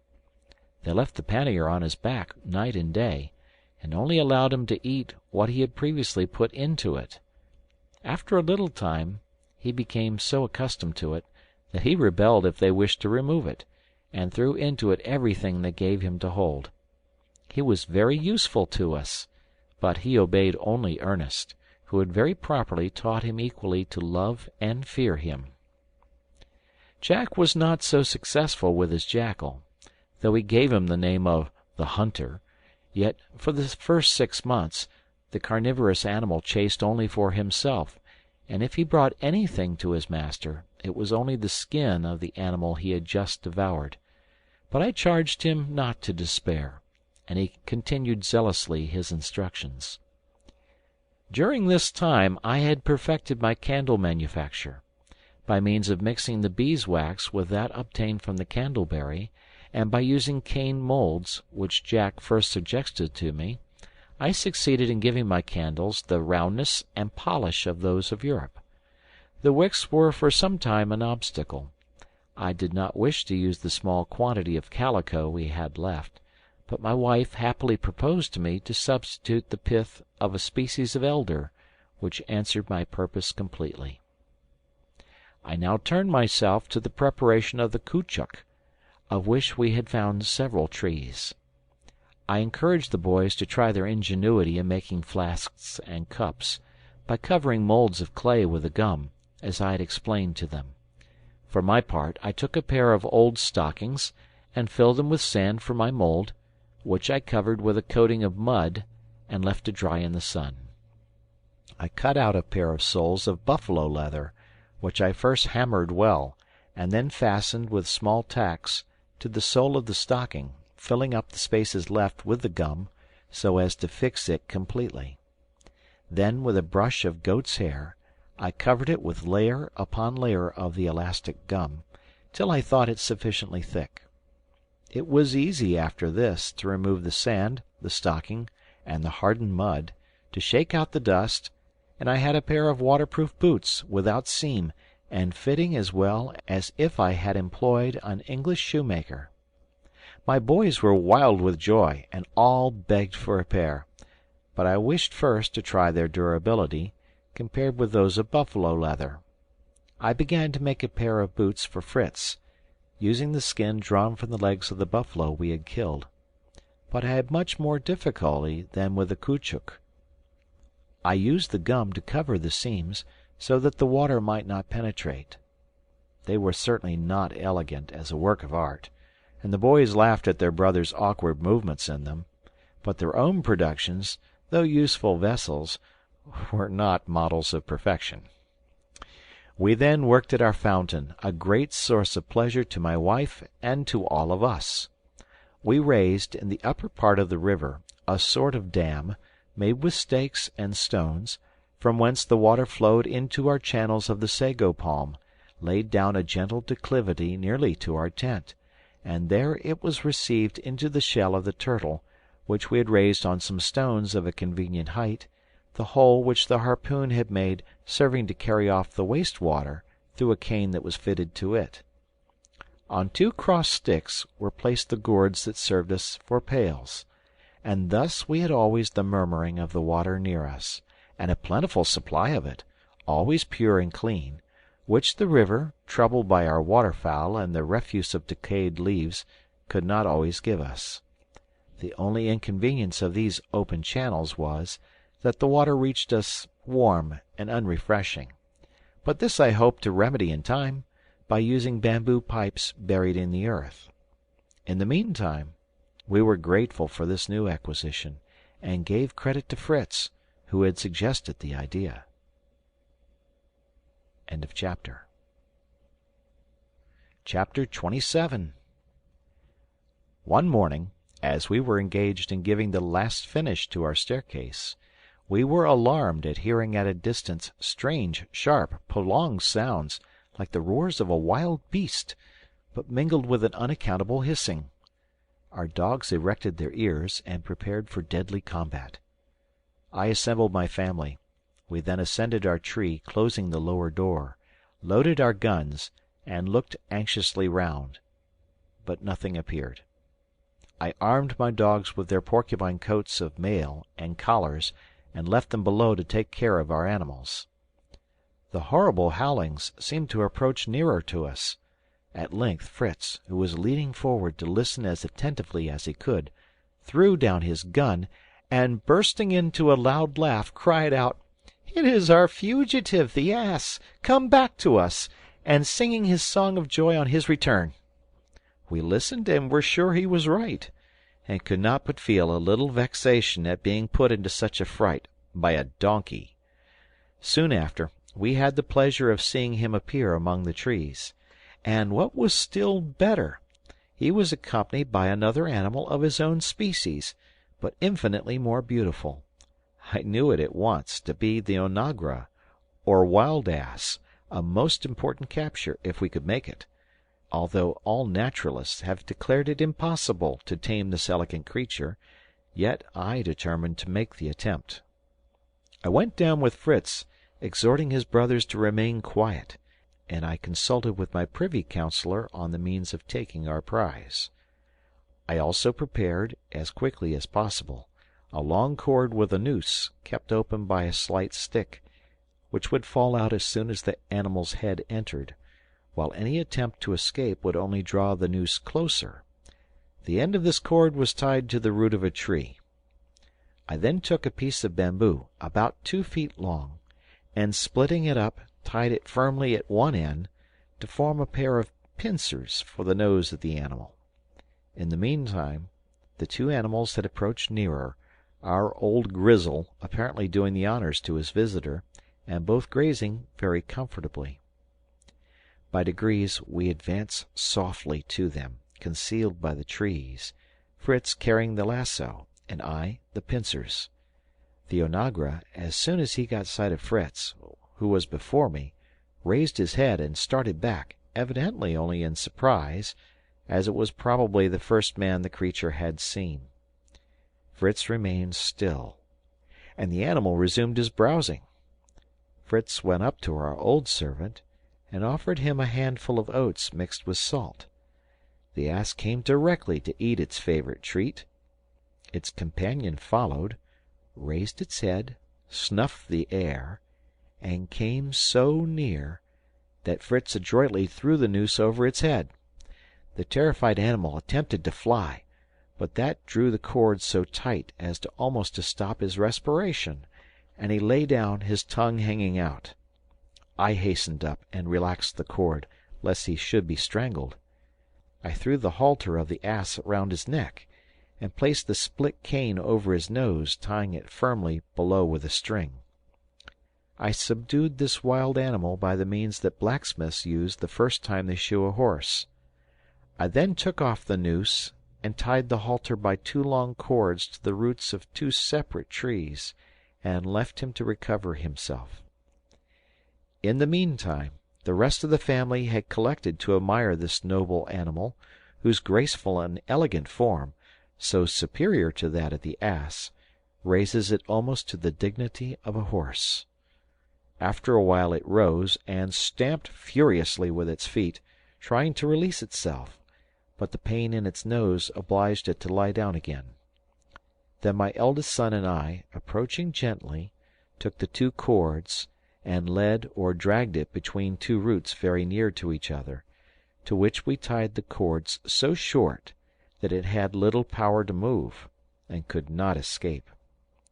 We took care our own donkey should not stray again, by tying his 4 feet loosely and putting on him a new halter, and left him near the onagra.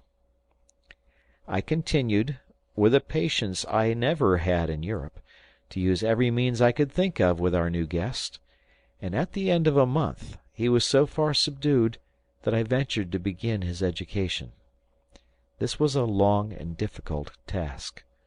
We placed some burdens on his back, but the obedience necessary before we could mount him it seemed impossible to instil into him. At last I recollected the method they use in America to tame the wild horses, and I resolved to try it. In spite of the bounds and kicks of the furious animal, I leaped on his back, and seizing one of his long ears between my teeth, I bit it till the blood came. In a moment he reared himself almost erect on his hind feet, remained for a while stiff and motionless, then came down on his 4 feet slowly, I still holding on his ear. At last I ventured to release him. He made some leaps, but soon subsided into a sort of trot, I having previously placed loose cords on his forelegs. From that time we were his masters. My sons mounted him one after another. They gave him the name of Lightfoot, and never animal deserved his name better. As a precaution, we kept the cords on his legs for some time, and as he never would submit to the bit, we used a snaffle, by which we obtained power over his head, guiding him by a stick, with which we struck the right or left ear as we wished him to go. During this time our poultry yard was increased by 3 broods of chickens. We had at least 40 of these little creatures chirping and pecking about, the pride of their good mistress's heart. Part of these were kept at home to supply the table, and part she allowed to colonize in the woods, where we could find them when we wanted them.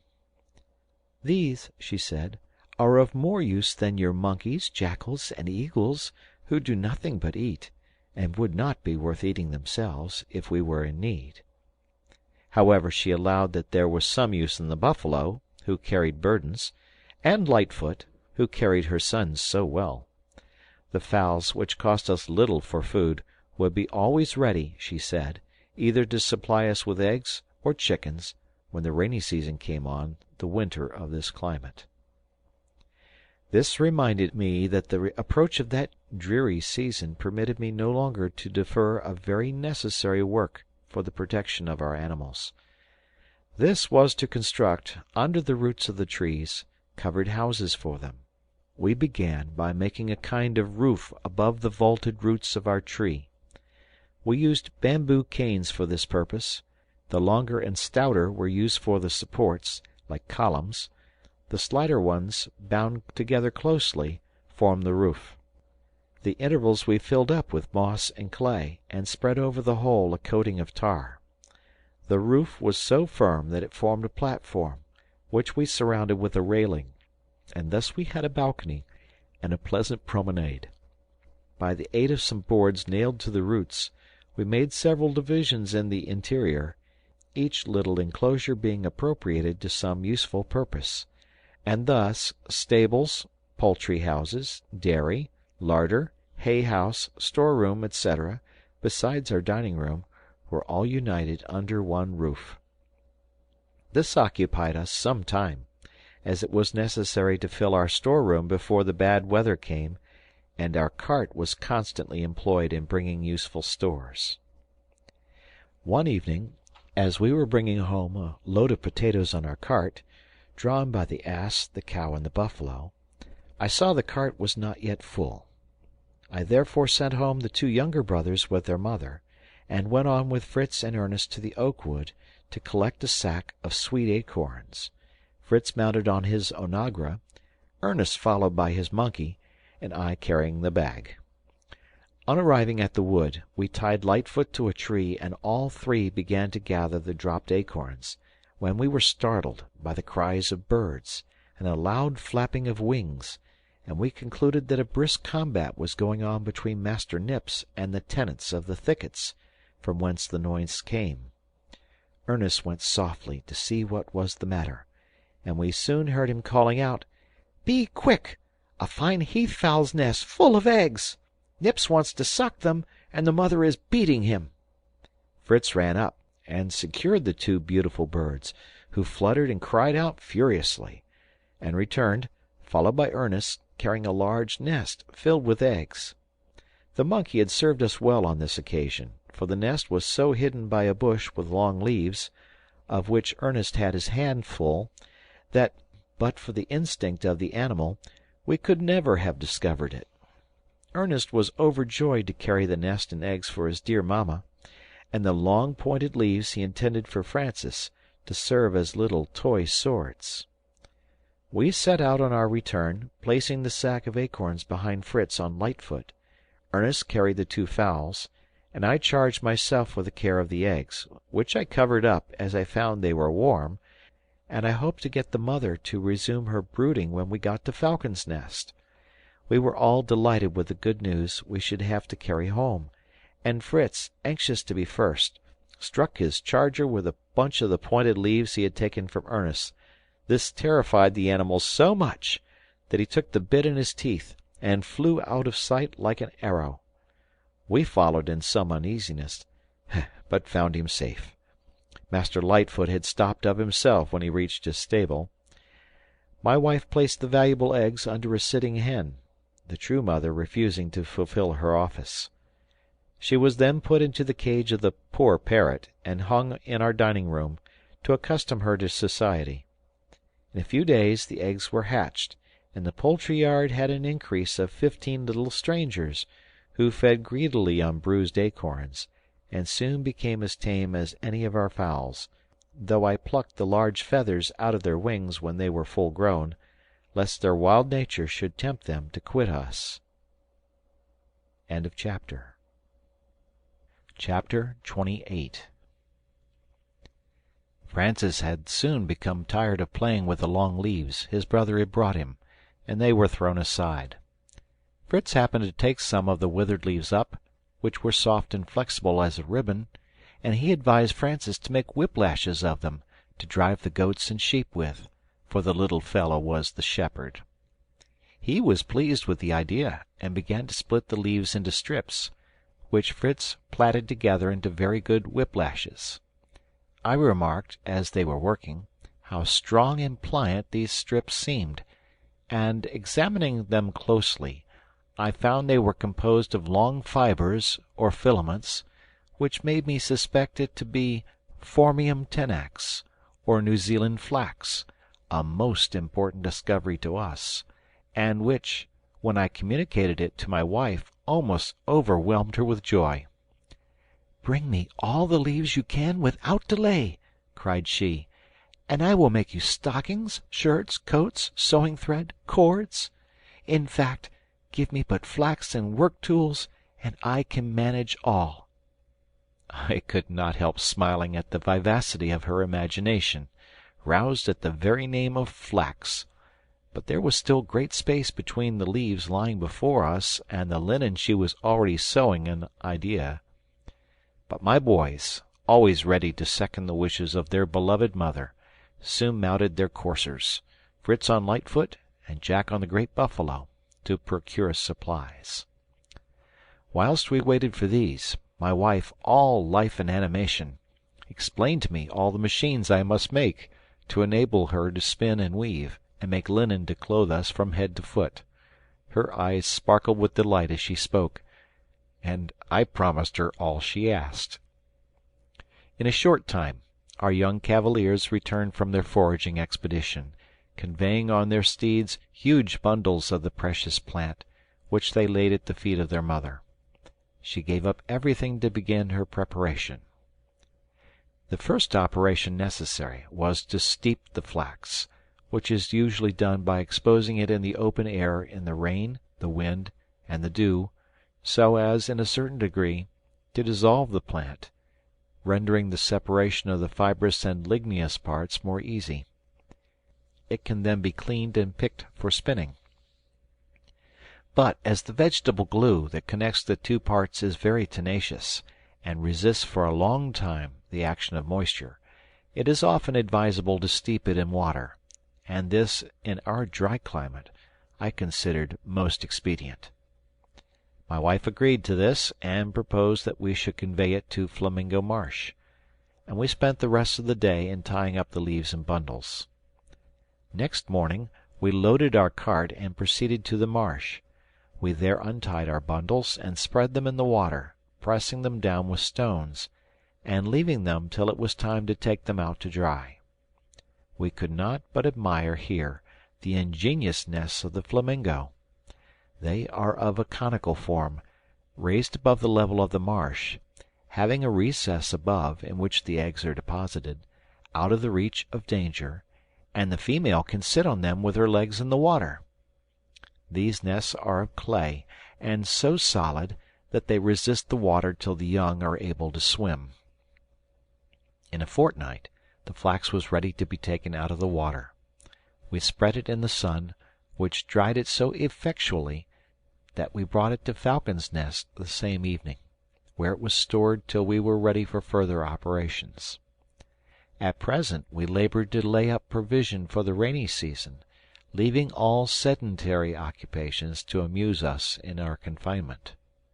We brought in continually loads of sweet acorns, manioc, potatoes, wood, fodder for the cattle, sugar canes, fruit, indeed everything that might be useful during the uncertain period of the rainy season.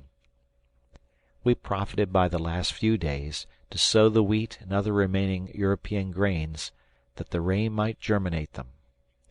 We had already had some showers.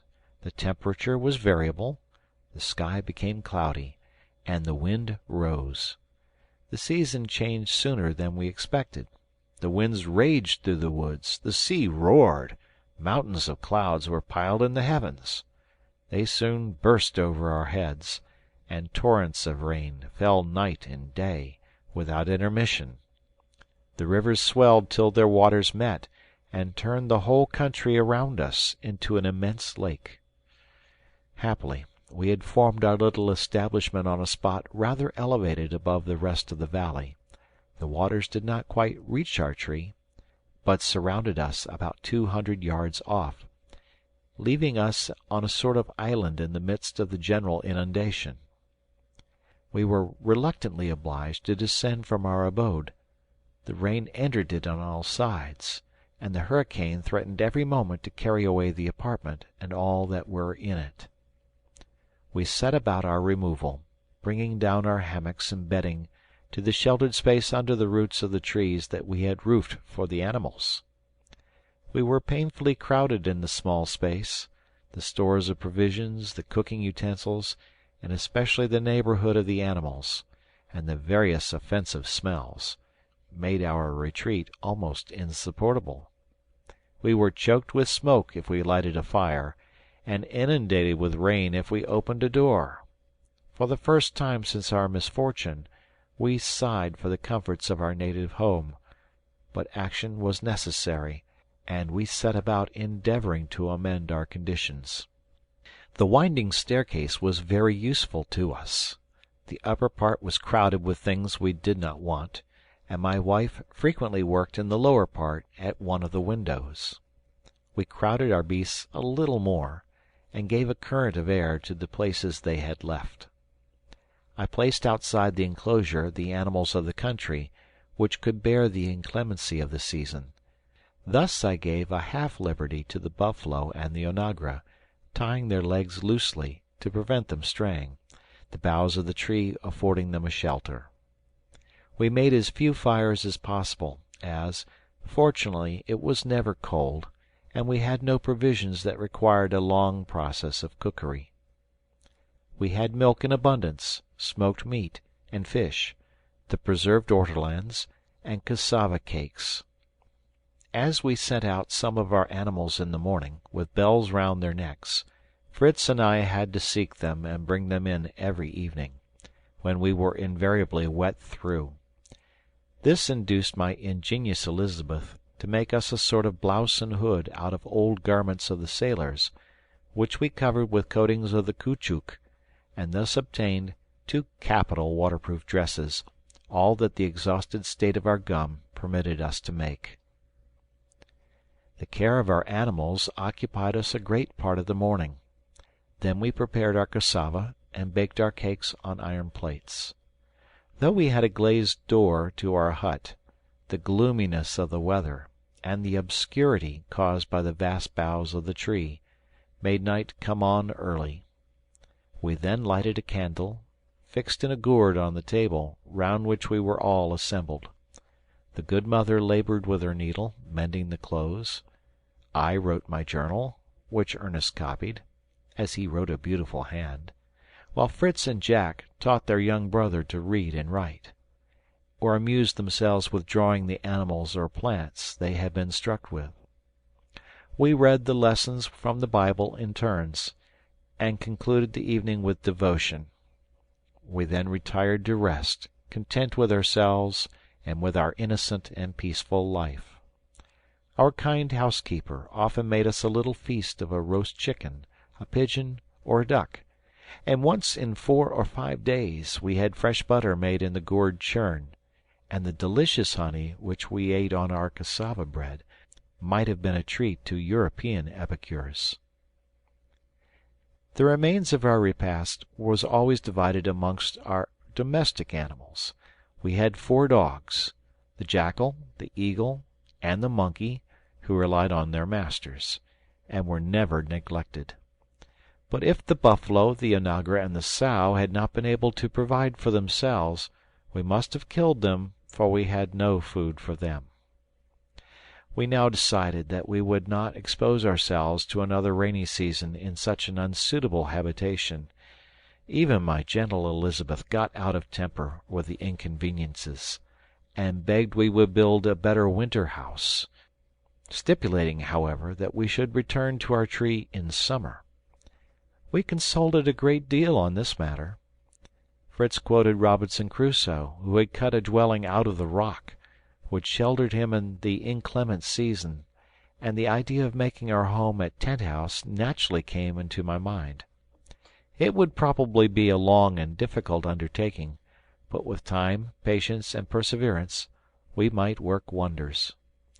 We resolved, as soon as the weather would allow us, to go and examine the rocks at Tent House. The last work of the winter was, at my wife's incessant request, a beetle for her flax and some carding combs. The beetle was easily made, but the combs cost much trouble. I filed large nails till they were round and pointed. I fixed them, slightly inclined, at equal distances in a sheet of tin, and raised the edge like a box. I then poured melted lead between the nails and the edge, to fix them more firmly. I nailed this on a board, and the machine was fit for use, and my wife was all anxiety to begin her manufacture. End of chapter. Chapter 29. I cannot describe our delight when, after long and gloomy weeks, we saw at length the sky clear, and the sun, dispersing the dark clouds of winter, spread its vivifying rays over all nature. The winds were lulled, the waters subsided, and the air became mild and serene. We went out with great shouts of joy to breathe the balmy air, and gratified our eyes with the sight of the fresh verdure already springing up around us. Nature seemed in her youth again, and amidst the charms it breathed on every side, we forgot our sufferings, and like the children of Noah coming forth from the ark, we raised a hymn of thanksgiving to the Giver of all good. All our plantations and seeds had prospered. The corn was springing, and the trees were covered with leaves and blossoms. The air was perfumed with the odor of countless beautiful flowers, and lively with the songs and cries of hundreds of brilliant birds, all busy building their nests. This was really spring in all its glory. We began our summer occupation by cleaning and putting in order our dormitory in the tree, which the rain and the scattered leaves had greatly deranged, and in a few days we were able to inhabit it again. My wife immediately began with her flax. While my sons were leading the cattle to the pasture, I took the bundles of flax into the open air, where I constructed a sort of oven of stone, which dried it completely. We began that very evening to strip, beat, and comb it, and I drew out such handfuls of soft, fine flax ready for spinning that my wife was overjoyed, and begged me to make her a wheel that she might commence. I had formerly had a little taste for turning, and though I had now neither lathe nor any other of the tools, yet I knew how a spinning wheel and reel should be made, and by dint of application I succeeded in completing these two machines to her satisfaction. She began to spin with so much earnestness that she would hardly take a walk, and reluctantly left her wheel to make dinner ready. She employed Francis to reel off the thread as she spun it, and would willingly have had the elder boys to take her place when she was called off, but they rebelled at the effeminate work, except Ernest, whose indolent habits made him prefer it to more laborious occupation. In the meantime we walked over to Tent House to see the state of things, and found that winter had done more damage there than at Falcon's Nest. The storm had overthrown the tent, carried away some of the sailcloth, and injured our provisions so much that great part was good for nothing, and the rest required to be immediately dried. Fortunately our beautiful pinnace had not suffered much. It was still safe at anchor and fit for use, but our tub-boat was entirely destroyed. Our most important loss was 2 barrels of gunpowder, which had been left in the tent instead of under the shelter of the rock, and which the rain had rendered wholly useless. This made us feel still more strongly the necessity of securing for the future a more suitable shelter than a canvas tent, or a roof of foliage. Still I had small hope from the gigantic plan of Fritz or the boldness of Jack. I could not be blind to the difficulties of the undertaking. The rocks which surrounded Tent House presented an unbroken surface, like a wall without any crevice, and to all appearance of so hard a nature as to leave little hopes of success. However, it was necessary to try to contrive some sort of cave, if only for our gunpowder. I made up my mind, and selected the most perpendicular face of the rock as the place to begin our work. It was a much pleasanter situation than our tent, commanding a view of the whole bay, and the two banks of Jackal River, with its picturesque bridge. I marked out with chalk the dimension of the entrance I wished to give to the cave. Then my sons and I took our chisels, pickaxes, and heavy miners' hammers, and began boldly to hew the stone. Our first blows produced very little effect. The rock seemed impenetrable, the sun had so hardened the surface, and the sweat poured off our brows with the hard labor. Nevertheless, the efforts of my young workmen did not relax. Every evening we left our work advanced, perhaps a few inches, and every morning returned to the task with renewed ardor. At the end of 5 or 6 days, when the surface of the rock was removed, we found the stone became easier to work. It then seemed calcareous, and finally only a sort of hardened clay, which we could remove with spades, and we began to hope. After a few days' more labor, we found we had advanced about 7 feet. Fritz wheeled out the rubbish and formed a sort of terrace with it before the opening, while I was working at the higher part. Jack, as the least, worked below. One morning he was hammering an iron bar, which he had pointed at the end, into the rock to loosen the earth, when he suddenly cried out, "Papa, papa, I have pierced through!" "Not through your hand, child?" asked I. "No, papa," cried he, "I have pierced through the mountain! Huzza!" Fritz ran in at the shout, and told him he had better have said at once that he had pierced through the earth. But Jack persisted that, however his brother might laugh, he was quite sure he had felt his iron bar enter an empty space behind. I now came down from my ladder, and, moving the bar, I felt there really was a hollow into which the rubbish fell, but apparently very little below the level we were working on. I took a long pole and probed the cavity, and found that it must be of considerable size.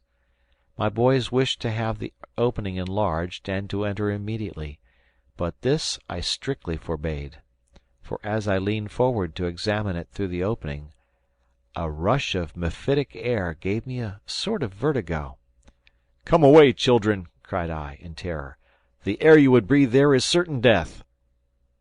I explained to them that, under certain circumstances, carbonic acid gas was frequently accumulated in caves or grottos, rendering the air unfit for respiration, producing giddiness of the head, fainting, and eventually death. I sent them to collect some hay, which I lighted and threw into the cave. This was immediately extinguished. We repeated the experiment several times with the same result. I now saw that more active means must be resorted to. We had brought from the vessel a box of fireworks, intended for signals. I threw into the cave, by a cord, a quantity of rockets, grenades, etc., and scattered a train of gunpowder from them. To this I applied a long match, and we retired to a little distance. This succeeded well. A great explosion agitated the air. A torrent of the carbonic acid gas rushed through the opening, and was replaced by the pure air. We sent in a few more rockets, which flew around like fiery dragons, disclosing to us the vast extent of the cave. A shower of stars, which concluded our experiment, made us wish the duration had been longer. It seemed as if a crowd of winged genii, carrying each a lamp, were floating about in that enchanted cavern. When they vanished, I threw in some more lighted hay, which blazed in such a lively manner that I knew all danger was over from the gas. But, for fear of deep pits or pools of water, I would not venture in without lights. I therefore dispatched Jack on his buffalo to report the discovery to his mother, and bring all the candles she had made. I purposely sent Jack on the errand, for his lively and poetic turn of mind would, I hoped, invest the grotto with such charms that his mother would even abandon her wheel to come and see it. Delighted with his commission, Jack leaped upon his buffalo, and waving his whip, galloped off with an intrepidity that made my hair stand on end. During his absence, Fritz and I enlarged the opening, to make it easy of access, removed all the rubbish, and swept a road for Mamma. We had just finished when we heard the sound of wheels crossing the bridge, and the cart appeared, drawn by the cow and ass, led by Ernest. Jack rode before on his buffalo, blowing through his hand to imitate a horn, and whipping the lazy cow and ass. He rode up first, and alighted from his huge courser to help his mother out. I then lighted our candles, giving one to each, with a spare candle and flint and steel in our pockets. We took our arms, and proceeded in a solemn manner into the rock. I walked first, my sons followed, and their mother came last with Francis. We had not gone on above a few steps when we stopped, struck with wonder and admiration. All was glittering around us. We were in a grotto of diamonds. From the height of the lofty vaulted roof hung innumerable crystals, which, uniting with those on the walls, formed colonnades, altars, and every sort of Gothic ornament of dazzling lustre, creating a fairy palace or an illuminated temple. When we were a little recovered from our first astonishment, we advanced with more confidence. The grotto was spacious, the floor smooth, and covered with a fine dry sand. From the appearance of these crystals I suspected their nature, and on breaking off a piece and tasting it, I found, to my great joy, that we were in a grotto of rock salt, which is found in large masses in the earth, usually above a bed of gypsum and surrounded by fossils. We were charmed with this discovery, of which we could no longer have a doubt. What an advantage this was to our cattle and to ourselves! We could now procure this precious commodity without care or labor.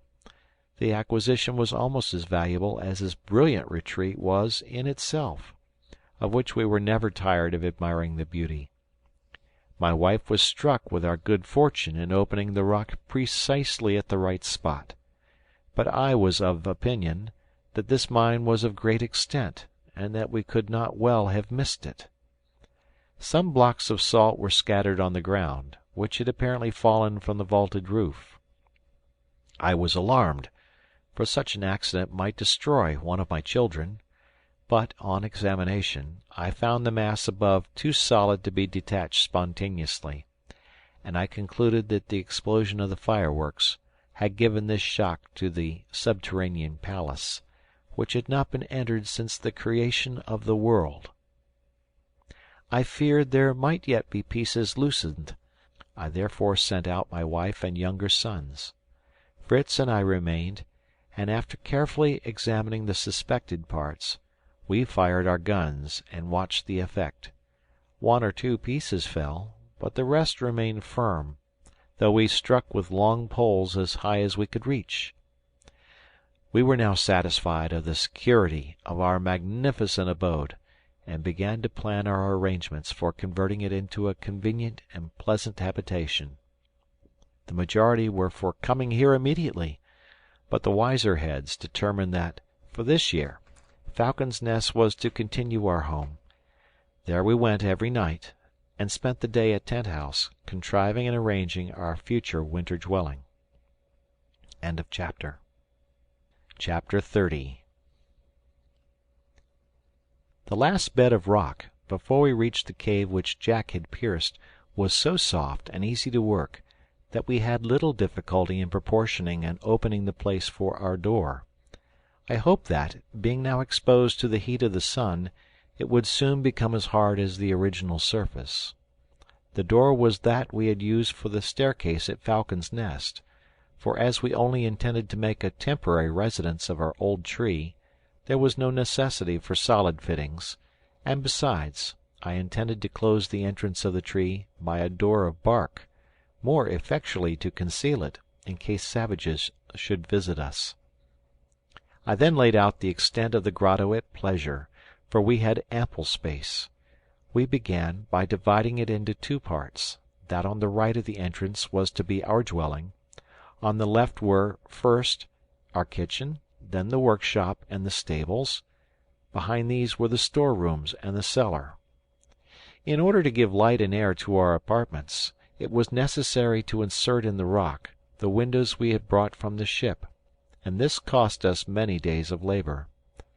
The right-hand portion was subdivided into 3 rooms, the first our own bedroom, the middle the common sitting-room, and beyond the boys' room. As we had only 3 windows, we appropriated one to each bedroom, and the third to the kitchen, contenting ourselves at present with a grating in the dining-room. I constructed a sort of chimney in the kitchen, formed of 4 boards, and conducted the smoke thus through a hole made in the face of the rock. We made our workroom spacious enough for us to carry on all our manufactures, and it served also for our cart-house. Finally, all the partition walls were put up, communicating by doors, and completing our commodious habitation. These various labors, the removal of our effects, and arranging them again, all the confusion of a change when it was necessary to be at once workmen and directors, took us a great part of summer, but the recollection of the vexations we should escape in the rainy season gave us energy. We passed nearly all our time at Tent House, the centre of our operations, and besides the gardens and plantations which surrounded it, we found many advantages which we profited by. Large turtles often came to deposit their eggs in the sand, a pleasant treat for us, but we raised our desires to the possession of the turtles themselves, living, to eat when we chose. As soon as we saw one on the shore, one of my sons ran to cut off its retreat. We then hastened to assist, turned the creature on its back, passed a long cord through its shell, and tied it firmly to a post close to the water. We then placed it on its legs, when of course it made for the water, but could only ramble the length of its cord. It seemed, however, very content, and we had it in readiness when we wanted it. The lobsters, crabs, mussels, and every sort of fish which abounded on the coast plentifully supplied our table. One morning we were struck with an extraordinary spectacle. A large portion of the sea appeared in a state of ebullition, and immense flocks of marine birds were hovering over it, uttering piercing cries and plunging into the waves. From time to time the surface, on which the rising sun now shone, seemed covered with little flames, which rapidly appeared and vanished. Suddenly this extraordinary mass advanced to the bay, and we ran down, full of curiosity. We found, on our arrival, that this strange phenomenon was caused by a shoal of herrings. These shoals are so dense that they are often taken for sandbanks, are many leagues in extent, and several feet in depth. They spread themselves over the seas, carrying to barren shores the resources that nature has denied them. These brilliant, scaly creatures had now entered the bay, and my wife and children were lost in admiration of the wonderful sight. But I reminded them that when Providence sends plenty, we ought to put forth our hands to take it. I sent immediately for the necessary utensils, and organized my fishery. Fritz and Jack stood in the water, and such was the thickness of the shoal that they filled baskets, taking them up as you would water in a pail. They threw them on the sand. My wife and Ernest cut them open, cleaned them, and rubbed them with salt. I arranged them in small barrels, a layer of herrings and a layer of salt, and when the barrel was full, the ass, led by Francis, took them up to the storehouse. This labor occupied us several days, and at the end of that time we had 12 barrels of excellent salt provision against the winter season. The refuse of this fishery, which we threw into the sea, attracted a number of sea dogs. We killed several for the sake of the skin and the oil, which would be useful to burn in lamps, or even as an ingredient in soap, which I hope to make at some future time. At this time I greatly improved my sledge, by placing it on 2 small wheels belonging to the guns of the ship, making it a light and commodious carriage, but so low that we could easily place heavy weights on it. Satisfied with our labors, we returned very happy to Falcon's Nest, to spend our Sunday, and to thank God heartily for all the blessings he had given us. End of chapter. Chapter 31. We went on with our labors, but slowly, as many employments diverted us from the great work. I had discovered that the crystals of salt in our grotto had a bed of gypsum for their base, from which I hoped to obtain a great advantage. I was fortunate enough to discover, behind a projecting rock, a natural passage leading to our storeroom, strewn with fragments of gypsum. I took some of it to the kitchen, and by repeated burnings calcined it, and reduced it to a fine white powder, which I put into casks, and carefully preserved for use. My intention was to form our partition walls of square stones cemented with the gypsum. I employed my sons daily to collect this, till we had amassed a large quantity, using some in the first place effectually to cover our herring barrels. 4 barrels were salted and covered in this way. The rest my wife smoked in a little hut of reeds and branches, in the midst of which the herrings were laid on sticks, and exposed to the smoke of a fire of green moss kindled below. This dried them, and gave them the peculiar flavor so agreeable to many. We were visited by another shoal of fish a month after that of the herrings.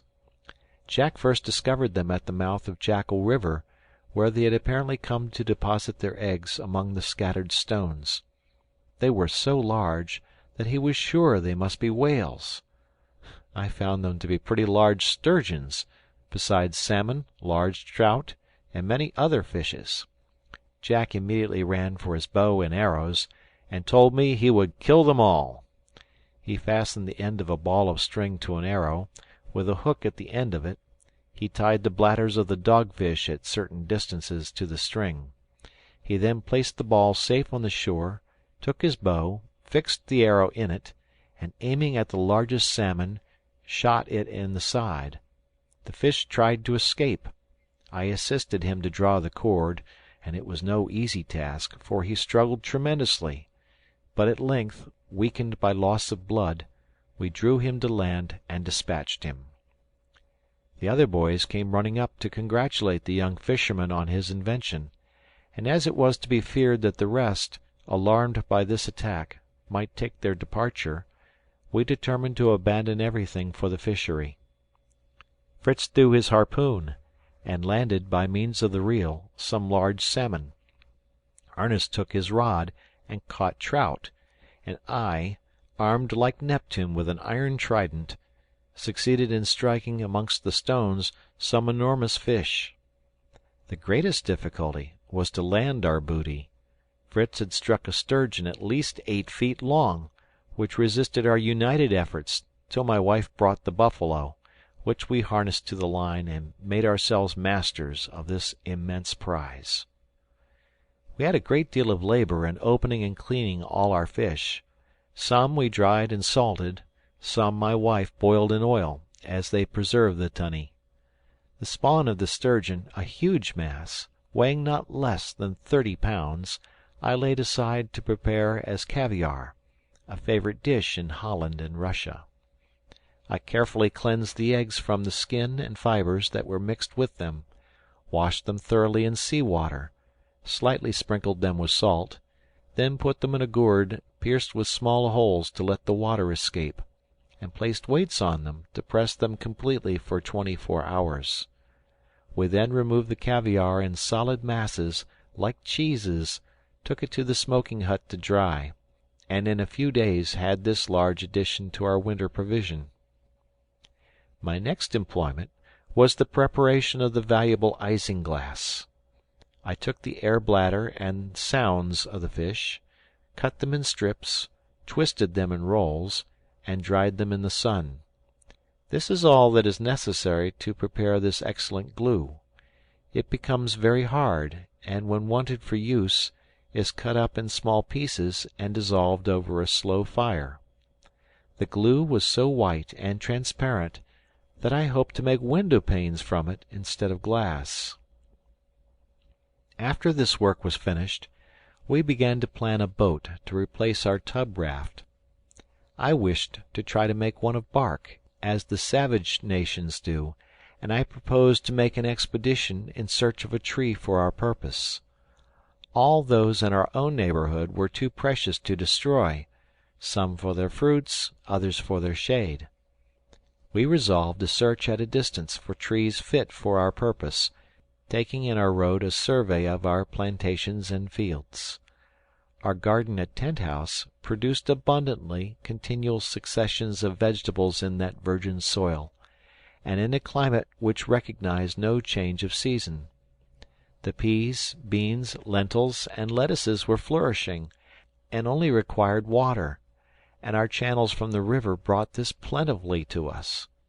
We had delicious cucumbers and melons. The maize was already a foot high. The sugar canes were prospering, and the pineapples on the high ground promised us a rich treat. We hoped our distant plantations were going on as well, and all set out one fine morning to Falcon's Nest, to examine the state of things there. We found my wife's cornfields were luxuriant in appearance, and for the most part ready for cutting. There were barley, wheat, oats, beans, millet, and lentils. We cut such of these as were ready, sufficient to give us seeds for another year.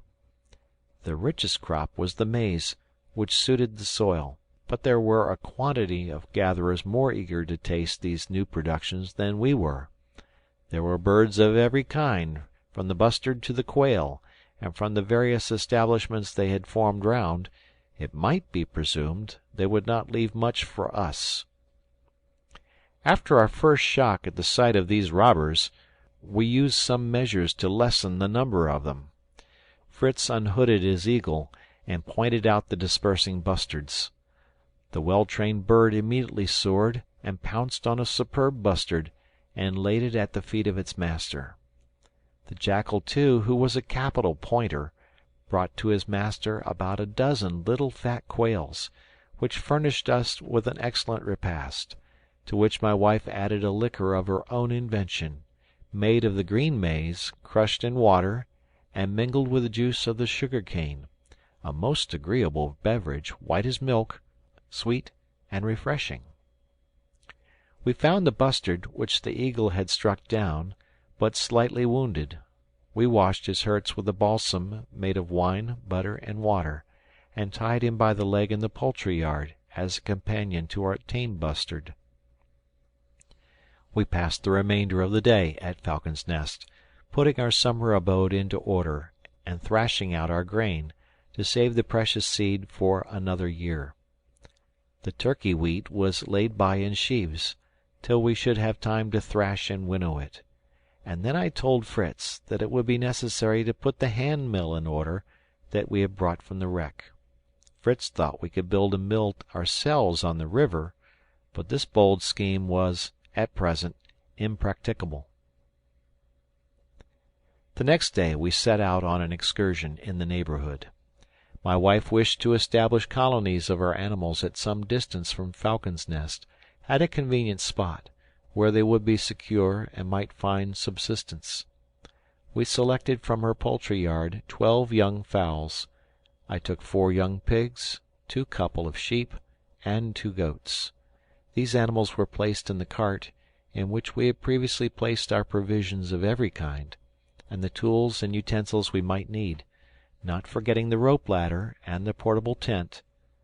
We then harnessed the buffalo, the cow, and the ass, and departed on our tour. Fritz rode before on Lightfoot, to reconnoitre the ground, that we might not plunge into any difficulties, as, this time, we went in a new direction, exactly in the midst between the rocks and the shore, that we might get acquainted with the whole of the country that stretched to Cape Disappointment.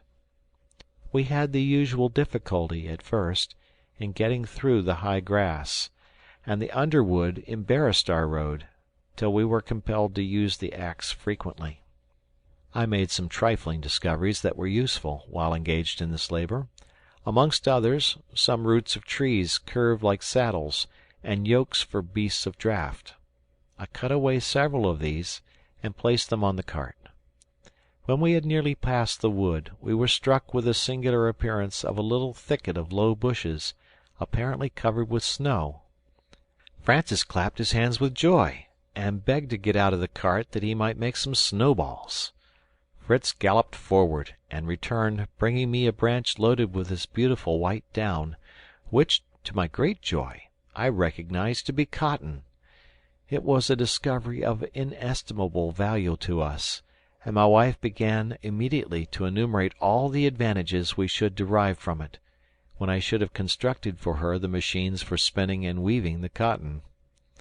We soon gathered as much as filled 3 bags, intending afterwards to collect the seeds of this marvellous plant, to sow in the neighbourhood of Tent House. After crossing the plain of the cotton trees, we reached the summit of a hill, from which the eye rested on a terrestrial paradise. Trees of every sort covered the sides of the hill, and a murmuring stream crossed the plain, adding to its beauty and fertility. The wood we had just crossed formed a shelter against the north winds, and the rich pasture offered food for our cattle. We decided at once that this should be the site of our farm. We erected our tent, made a fireplace, and set about cooking our dinner. While this was going on, Fritz and I sought a convenient spot for our structure, and we met with a group of beautiful trees, at such a distance one from another as to form natural pillars for our dwelling. We carried all our tools here, but as the day was far advanced, we delayed commencing our work till next day. We returned to the tent, and found my wife and her boys picking cotton, with which they had made some very comfortable beds, and we slept peacefully under our canvas roof. End of chapter. Chapter 32. The trees which I had chosen for my farmhouse were about 1 foot in diameter in the trunk.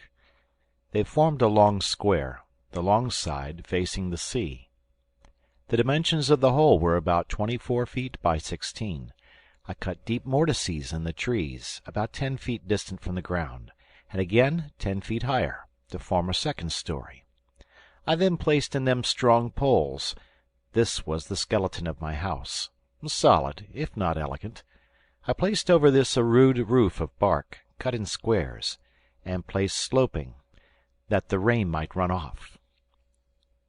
We fastened these with a thorn of the acacia, as our nails were too precious to be lavished.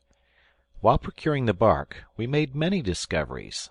The first was that of 2 remarkable trees, the Pistacia terebinthus and the Pistacia atlantica. The next, the thorny acacia, from which we got the substitute for nails. The instinct of my goats led us also to find out, among the pieces of bark, that of the cinnamon, not perhaps equal to that of Ceylon, but very fragrant and agreeable. But this was of little value compared to the turpentine and mastic I hoped to procure from the pistachios, to compose a sort of pitch to complete our intended boat. We continued our work at the house, which occupied us several days. We formed the walls of thin laths, interwoven with long, pliant reeds for about 6 feet from the ground. The rest was merely a sort of light trellis work, to admit light and air. The door opened on the front to the sea. The interior consisted simply of a series of compartments, proportioned to the guests they were to contain. One small apartment was for ourselves when we chose to visit our colony. On the upper story was a sort of hayloft for the fodder. We projected plastering the walls with clay, but these finishing touches we deferred to a future time, contented that we had provided a shelter for our cattle and fowls.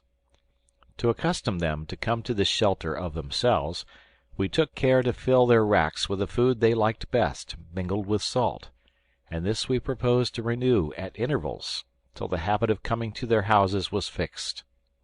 We all labored ardently, but the work proceeded slowly, from our inexperience, and the provisions we had brought were nearly exhausted.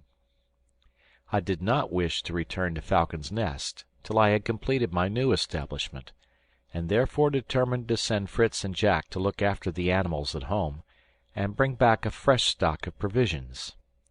Our 2 young couriers set out, each on his favorite steed, Fritz leading the ass to bring back the load, and Jack urging the indolent animal forward with his whip. During their absence, Ernest and I made a little excursion, to add to our provision. If we could meet with them, some potatoes and cocoanuts. We ascended the stream for some time, which led us to a large marsh, beyond which we discovered a lake abounding with waterfowl. This lake was surrounded by tall, thick grass, with ears of a grain which I found to be a very good, though small, sort of rice.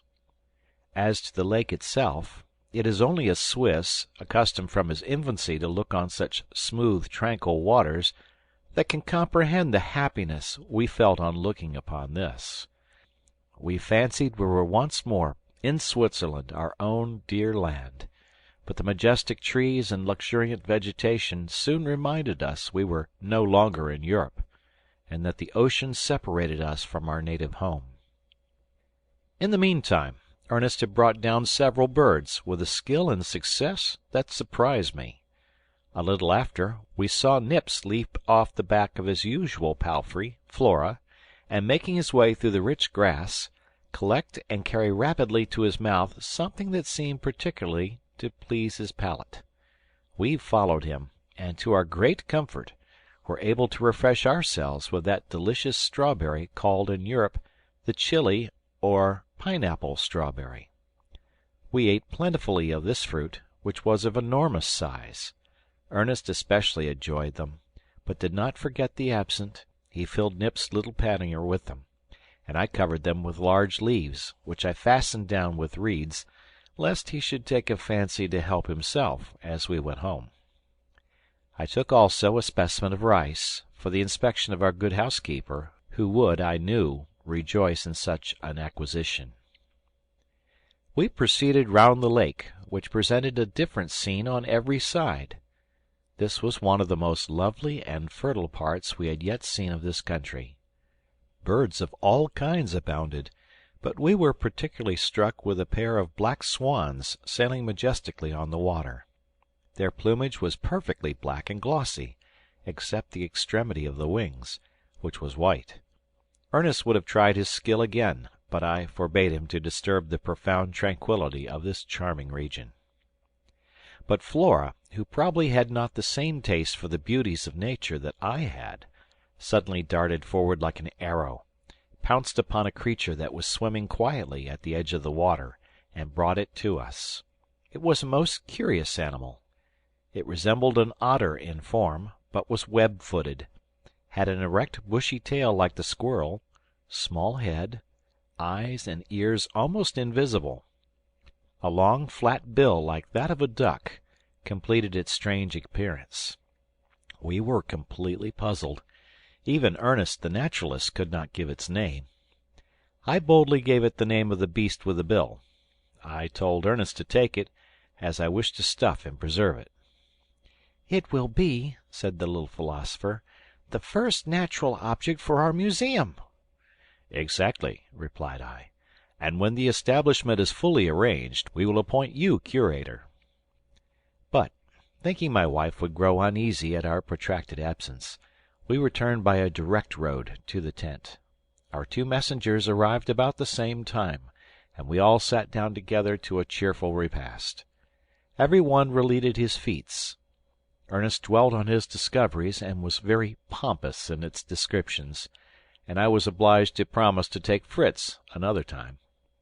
I learnt with pleasure that all was going on well at Falcon's Nest, and that the boys had had the forethought to leave the animals with provisions for 10 days. This enabled me to complete my farmhouse. We remained 4 days longer, in which time I finished the interior, and my wife arranged in our own apartment the cotton mattresses, to be ready for our visits, and put into the houses the fodder and grain for their respective tenants. We then loaded our cart and began our march. The animals wished to follow us, but Fritz, on Lightfoot, covered our retreat, and kept them at the farm till we were out of sight. We did not proceed directly, but went towards the wood of monkeys. These mischievous creatures assaulted us with showers of the fir apples, but a few shots dispersed our assailants. Fritz collected some of these new fruits they had flung at us, and I recognized them as those of the stone pine, the kernel of which is good to eat and produces an excellent oil. We gathered a bag of these, and continued our journey till we reached the neighborhood of Cape Disappointment. There we ascended a little hill, from the summit of which we looked upon rich plains, rivers, and woods clothed with verdure and brilliant flowers, and gay birds that fluttered among the bushes. "Here, my children," cried I, "here we will build our summer house. This is truly Arcadia."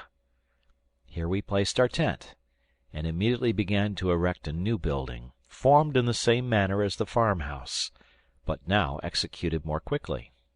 We raised the roof in the middle, and made 4 sloped sides. The interior was divided into eating and sleeping apartments, stables, and a storeroom for provisions. The whole was completed and provisioned in 10 days, and we now had another mansion for ourselves, and a shelter for new colonies of animals. This new erection received the name of Prospect Hill, to gratify Ernest, who thought it had an English appearance. However, the end for which our expedition was planned was not yet fulfilled. I had not yet met with a tree likely to suit me for a boat. We returned then to inspect the trees, and I fixed on a sort of oak, the bark of which was closer than that of the European oak, resembling more like that of the cork tree. The trunk was at least 5 feet in diameter, and I fancied its coating, if I could obtain it whole, would perfectly answer my purpose.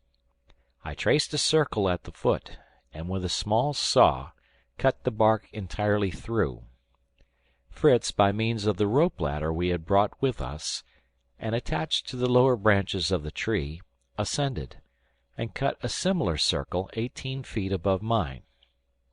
We then cut out, perpendicularly, a slip the whole length, and, removing it, we had room to insert the necessary tools, and, with wedges, we finally succeeded in loosening the whole.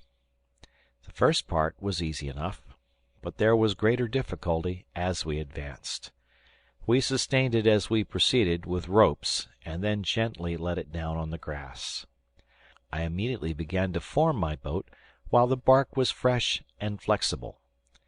My sons, in their impatience, thought it would do very well if we nailed a board at each end of the roll, but this would have been merely a heavy trough, inelegant and unserviceable.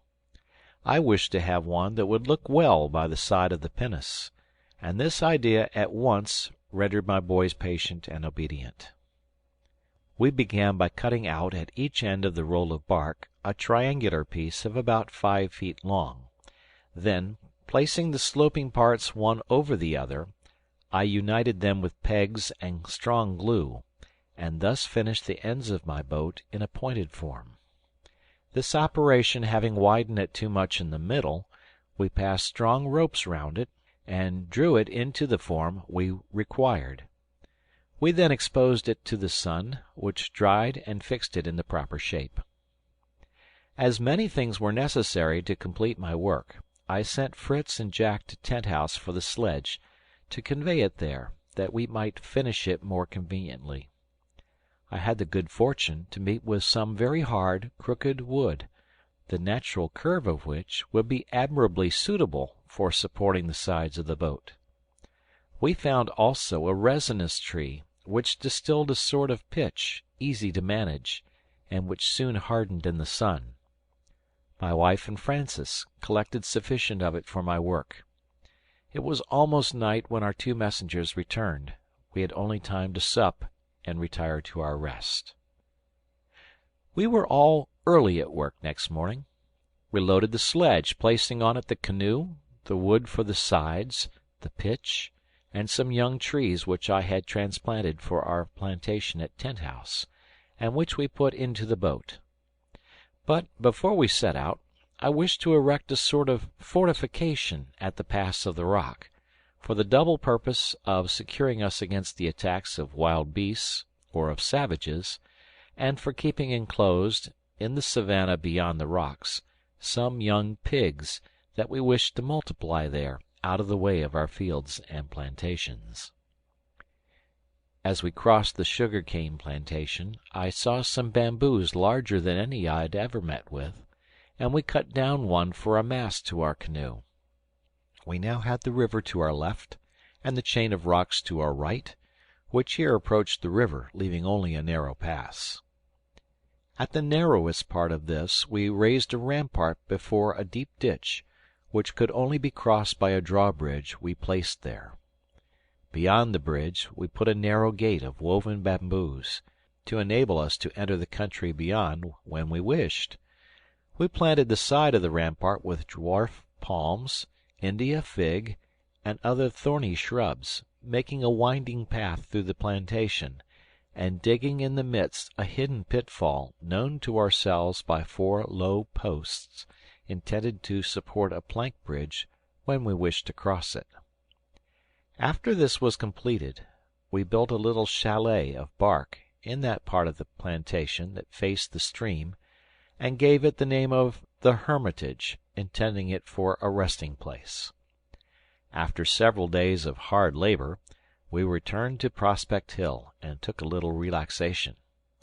The only work we did was to prepare the mast, and lay it on the sledge with the rest. The next morning we returned to Tent House, where we immediately set to work on our canoe with such diligence that it was soon completed. It was solid and elegant, lined through with wood, and furnished with a keel. We provided it with brass rings for the oars and stays for the mast. Instead of ballast, I laid at the bottom a layer of stones covered with clay, and over this a flooring of boards. The benches for the rowers were laid across, and in the midst the bamboo mast rose majestically, with a triangular sail. Behind I fixed the rudder, worked by a tiller, and I could now boast of having built a capital canoe. Our fleet was now in good condition. For distant excursions we could take the pinnace, but the canoe would be invaluable for the coasting service. Our cow had, in the meantime, given us a young male calf, which I undertook to train for service, as I had done the buffalo, beginning by piercing its nostrils, and the calf promised to be docile and useful, and as each of the other boys had his favorite animal to ride, I bestowed the bull on Francis, and entrusted him with its education, to encourage him to habits of boldness and activity. He was delighted with his new charger, and chose to give him the name of Valiant. We had still 2 months before the rainy season, and this time we devoted to completing the comforts of our grotto.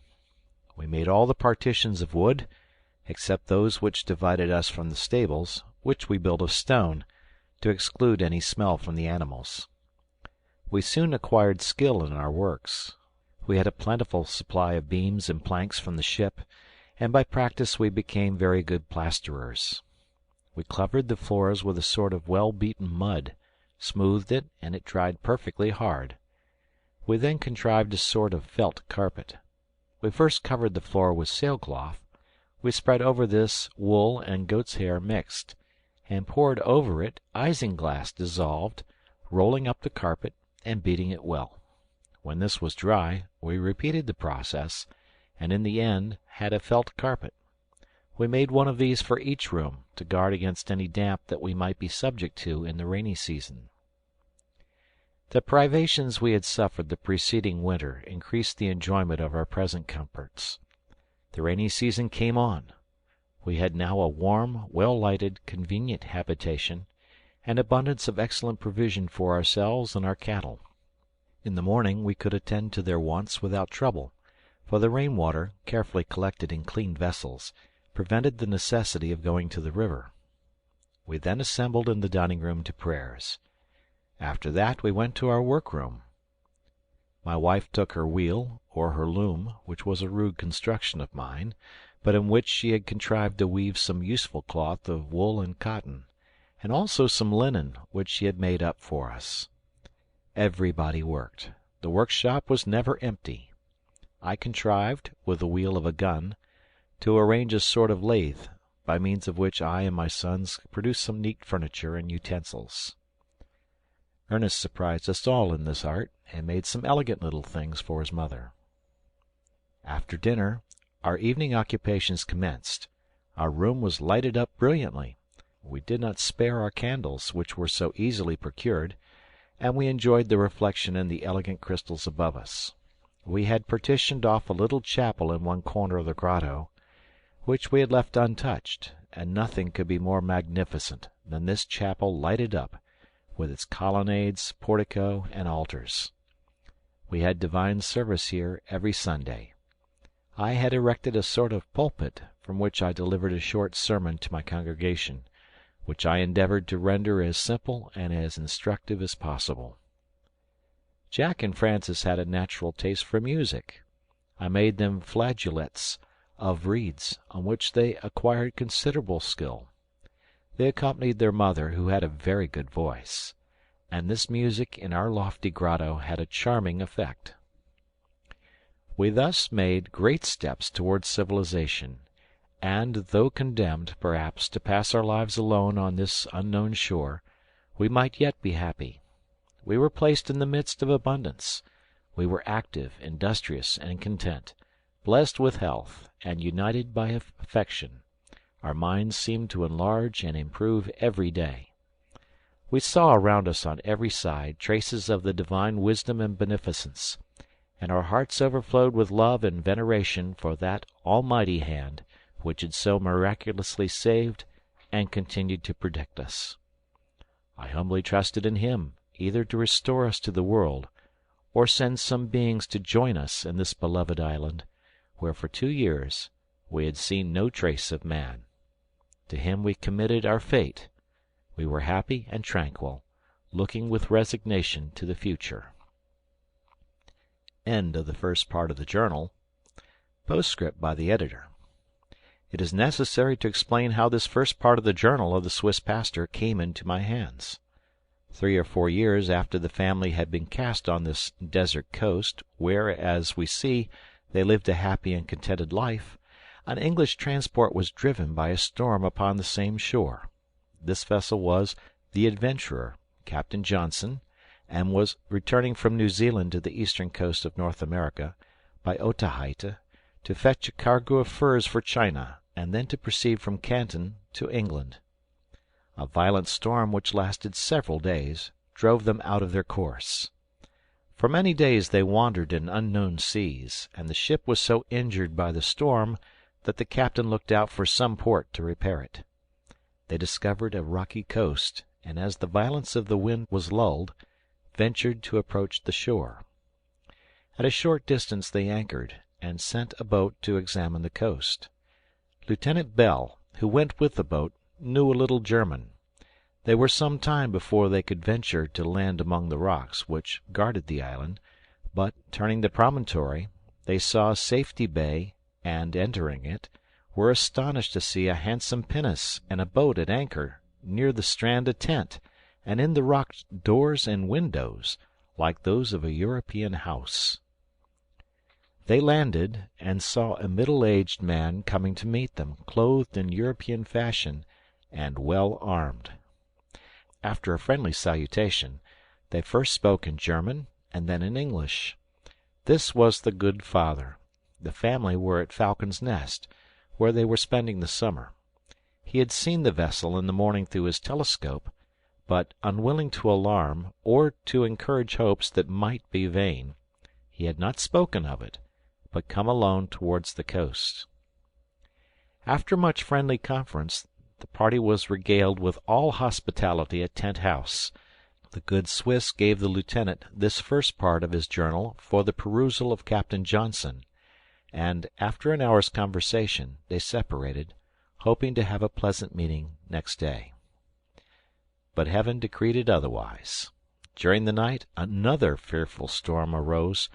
The Adventurer lost its anchor, and was driven out to sea, and after several days of anxiety and danger, found itself so far from the island, and so much shattered, that all thoughts of returning were given up for that time, and Captain Johnson reluctantly relinquished the hope of rescuing the interesting family.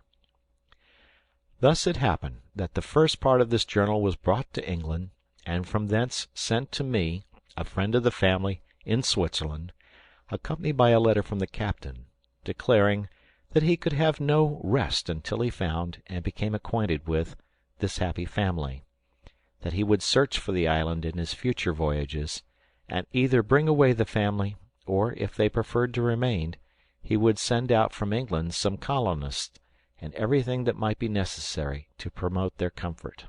A rough map of the island is added to the journal, executed by Fritz, the eldest son.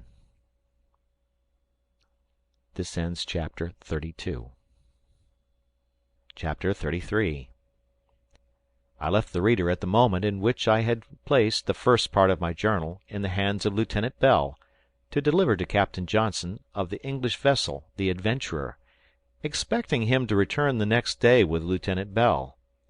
We separated in this hope, and I thought it necessary to inform my family of this expected visit, which might decide their future lot.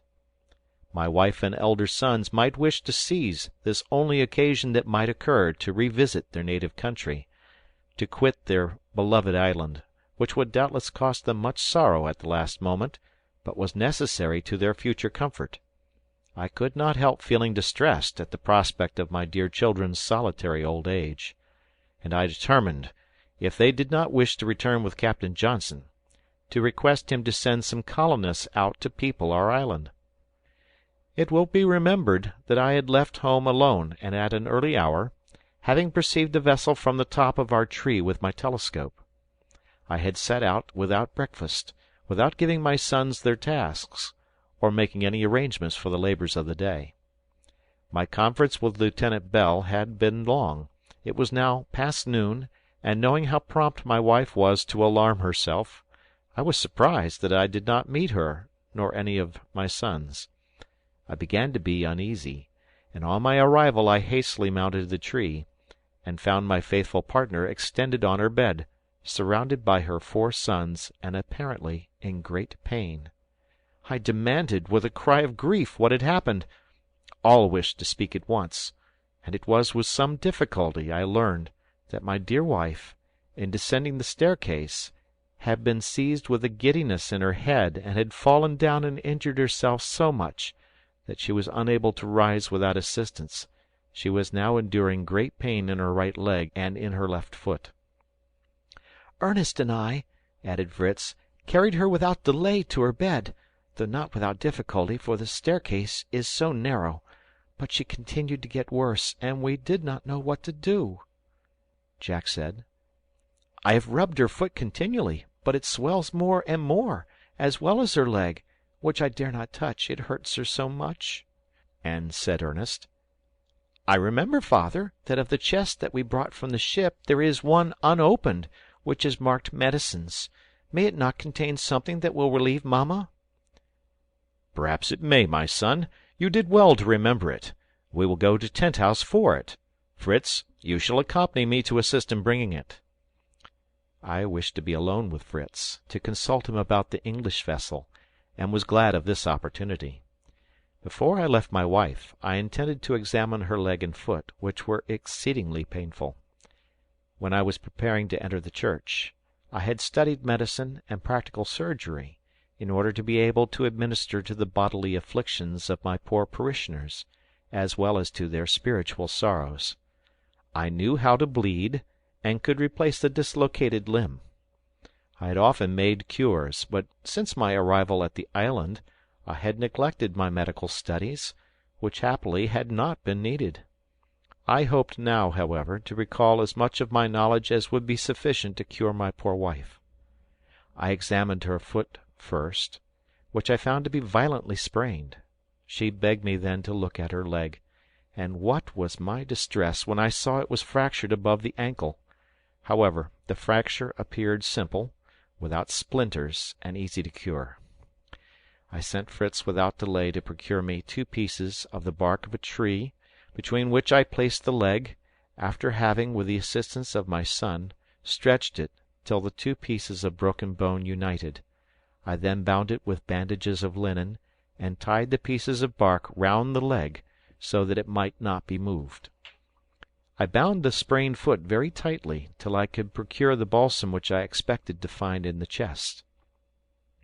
I felt assured that the giddiness of the head which had caused her fall proceeded from some existing cause, which I suspected, from the pulse and the complexion, must be a fullness of blood, and it appeared to be necessary to take away some ounces, which I persuaded her to allow me to do, when I should have brought my medicine chest and instruments from Tent-house. I left her, with many charges, to the care of my 3 younger sons, and proceeded to Tent-house with Fritz, to whom I now related my morning adventure, and consulted him how we should mention it to its mother. Fritz was astonished. I saw how his mind was employed. He looked round on our fields and plantations, increasing and prospering. "We must not tell her, father," said he. "I will be at Tent-house early in the morning. You must give me some commission to execute. I will await the arrival of the captain, and tell him that my dear mother is ill, and that he may return as he came." "You speak rashly, Fritz," answered I.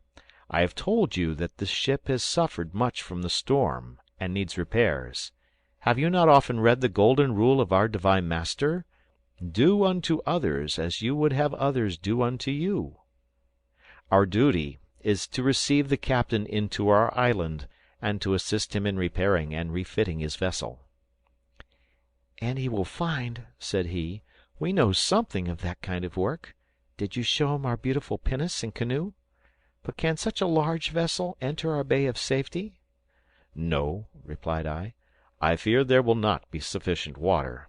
But we will show the captain the large bay at the other end of the island, formed by Cape Disappointment. He will find there a beautiful harbor."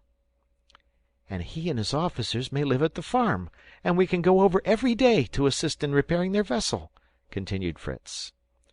"Very well," said I. "And when it is finished, he will, in return, give us a place in it, to return to Europe." "To return to Europe, father!" cried he.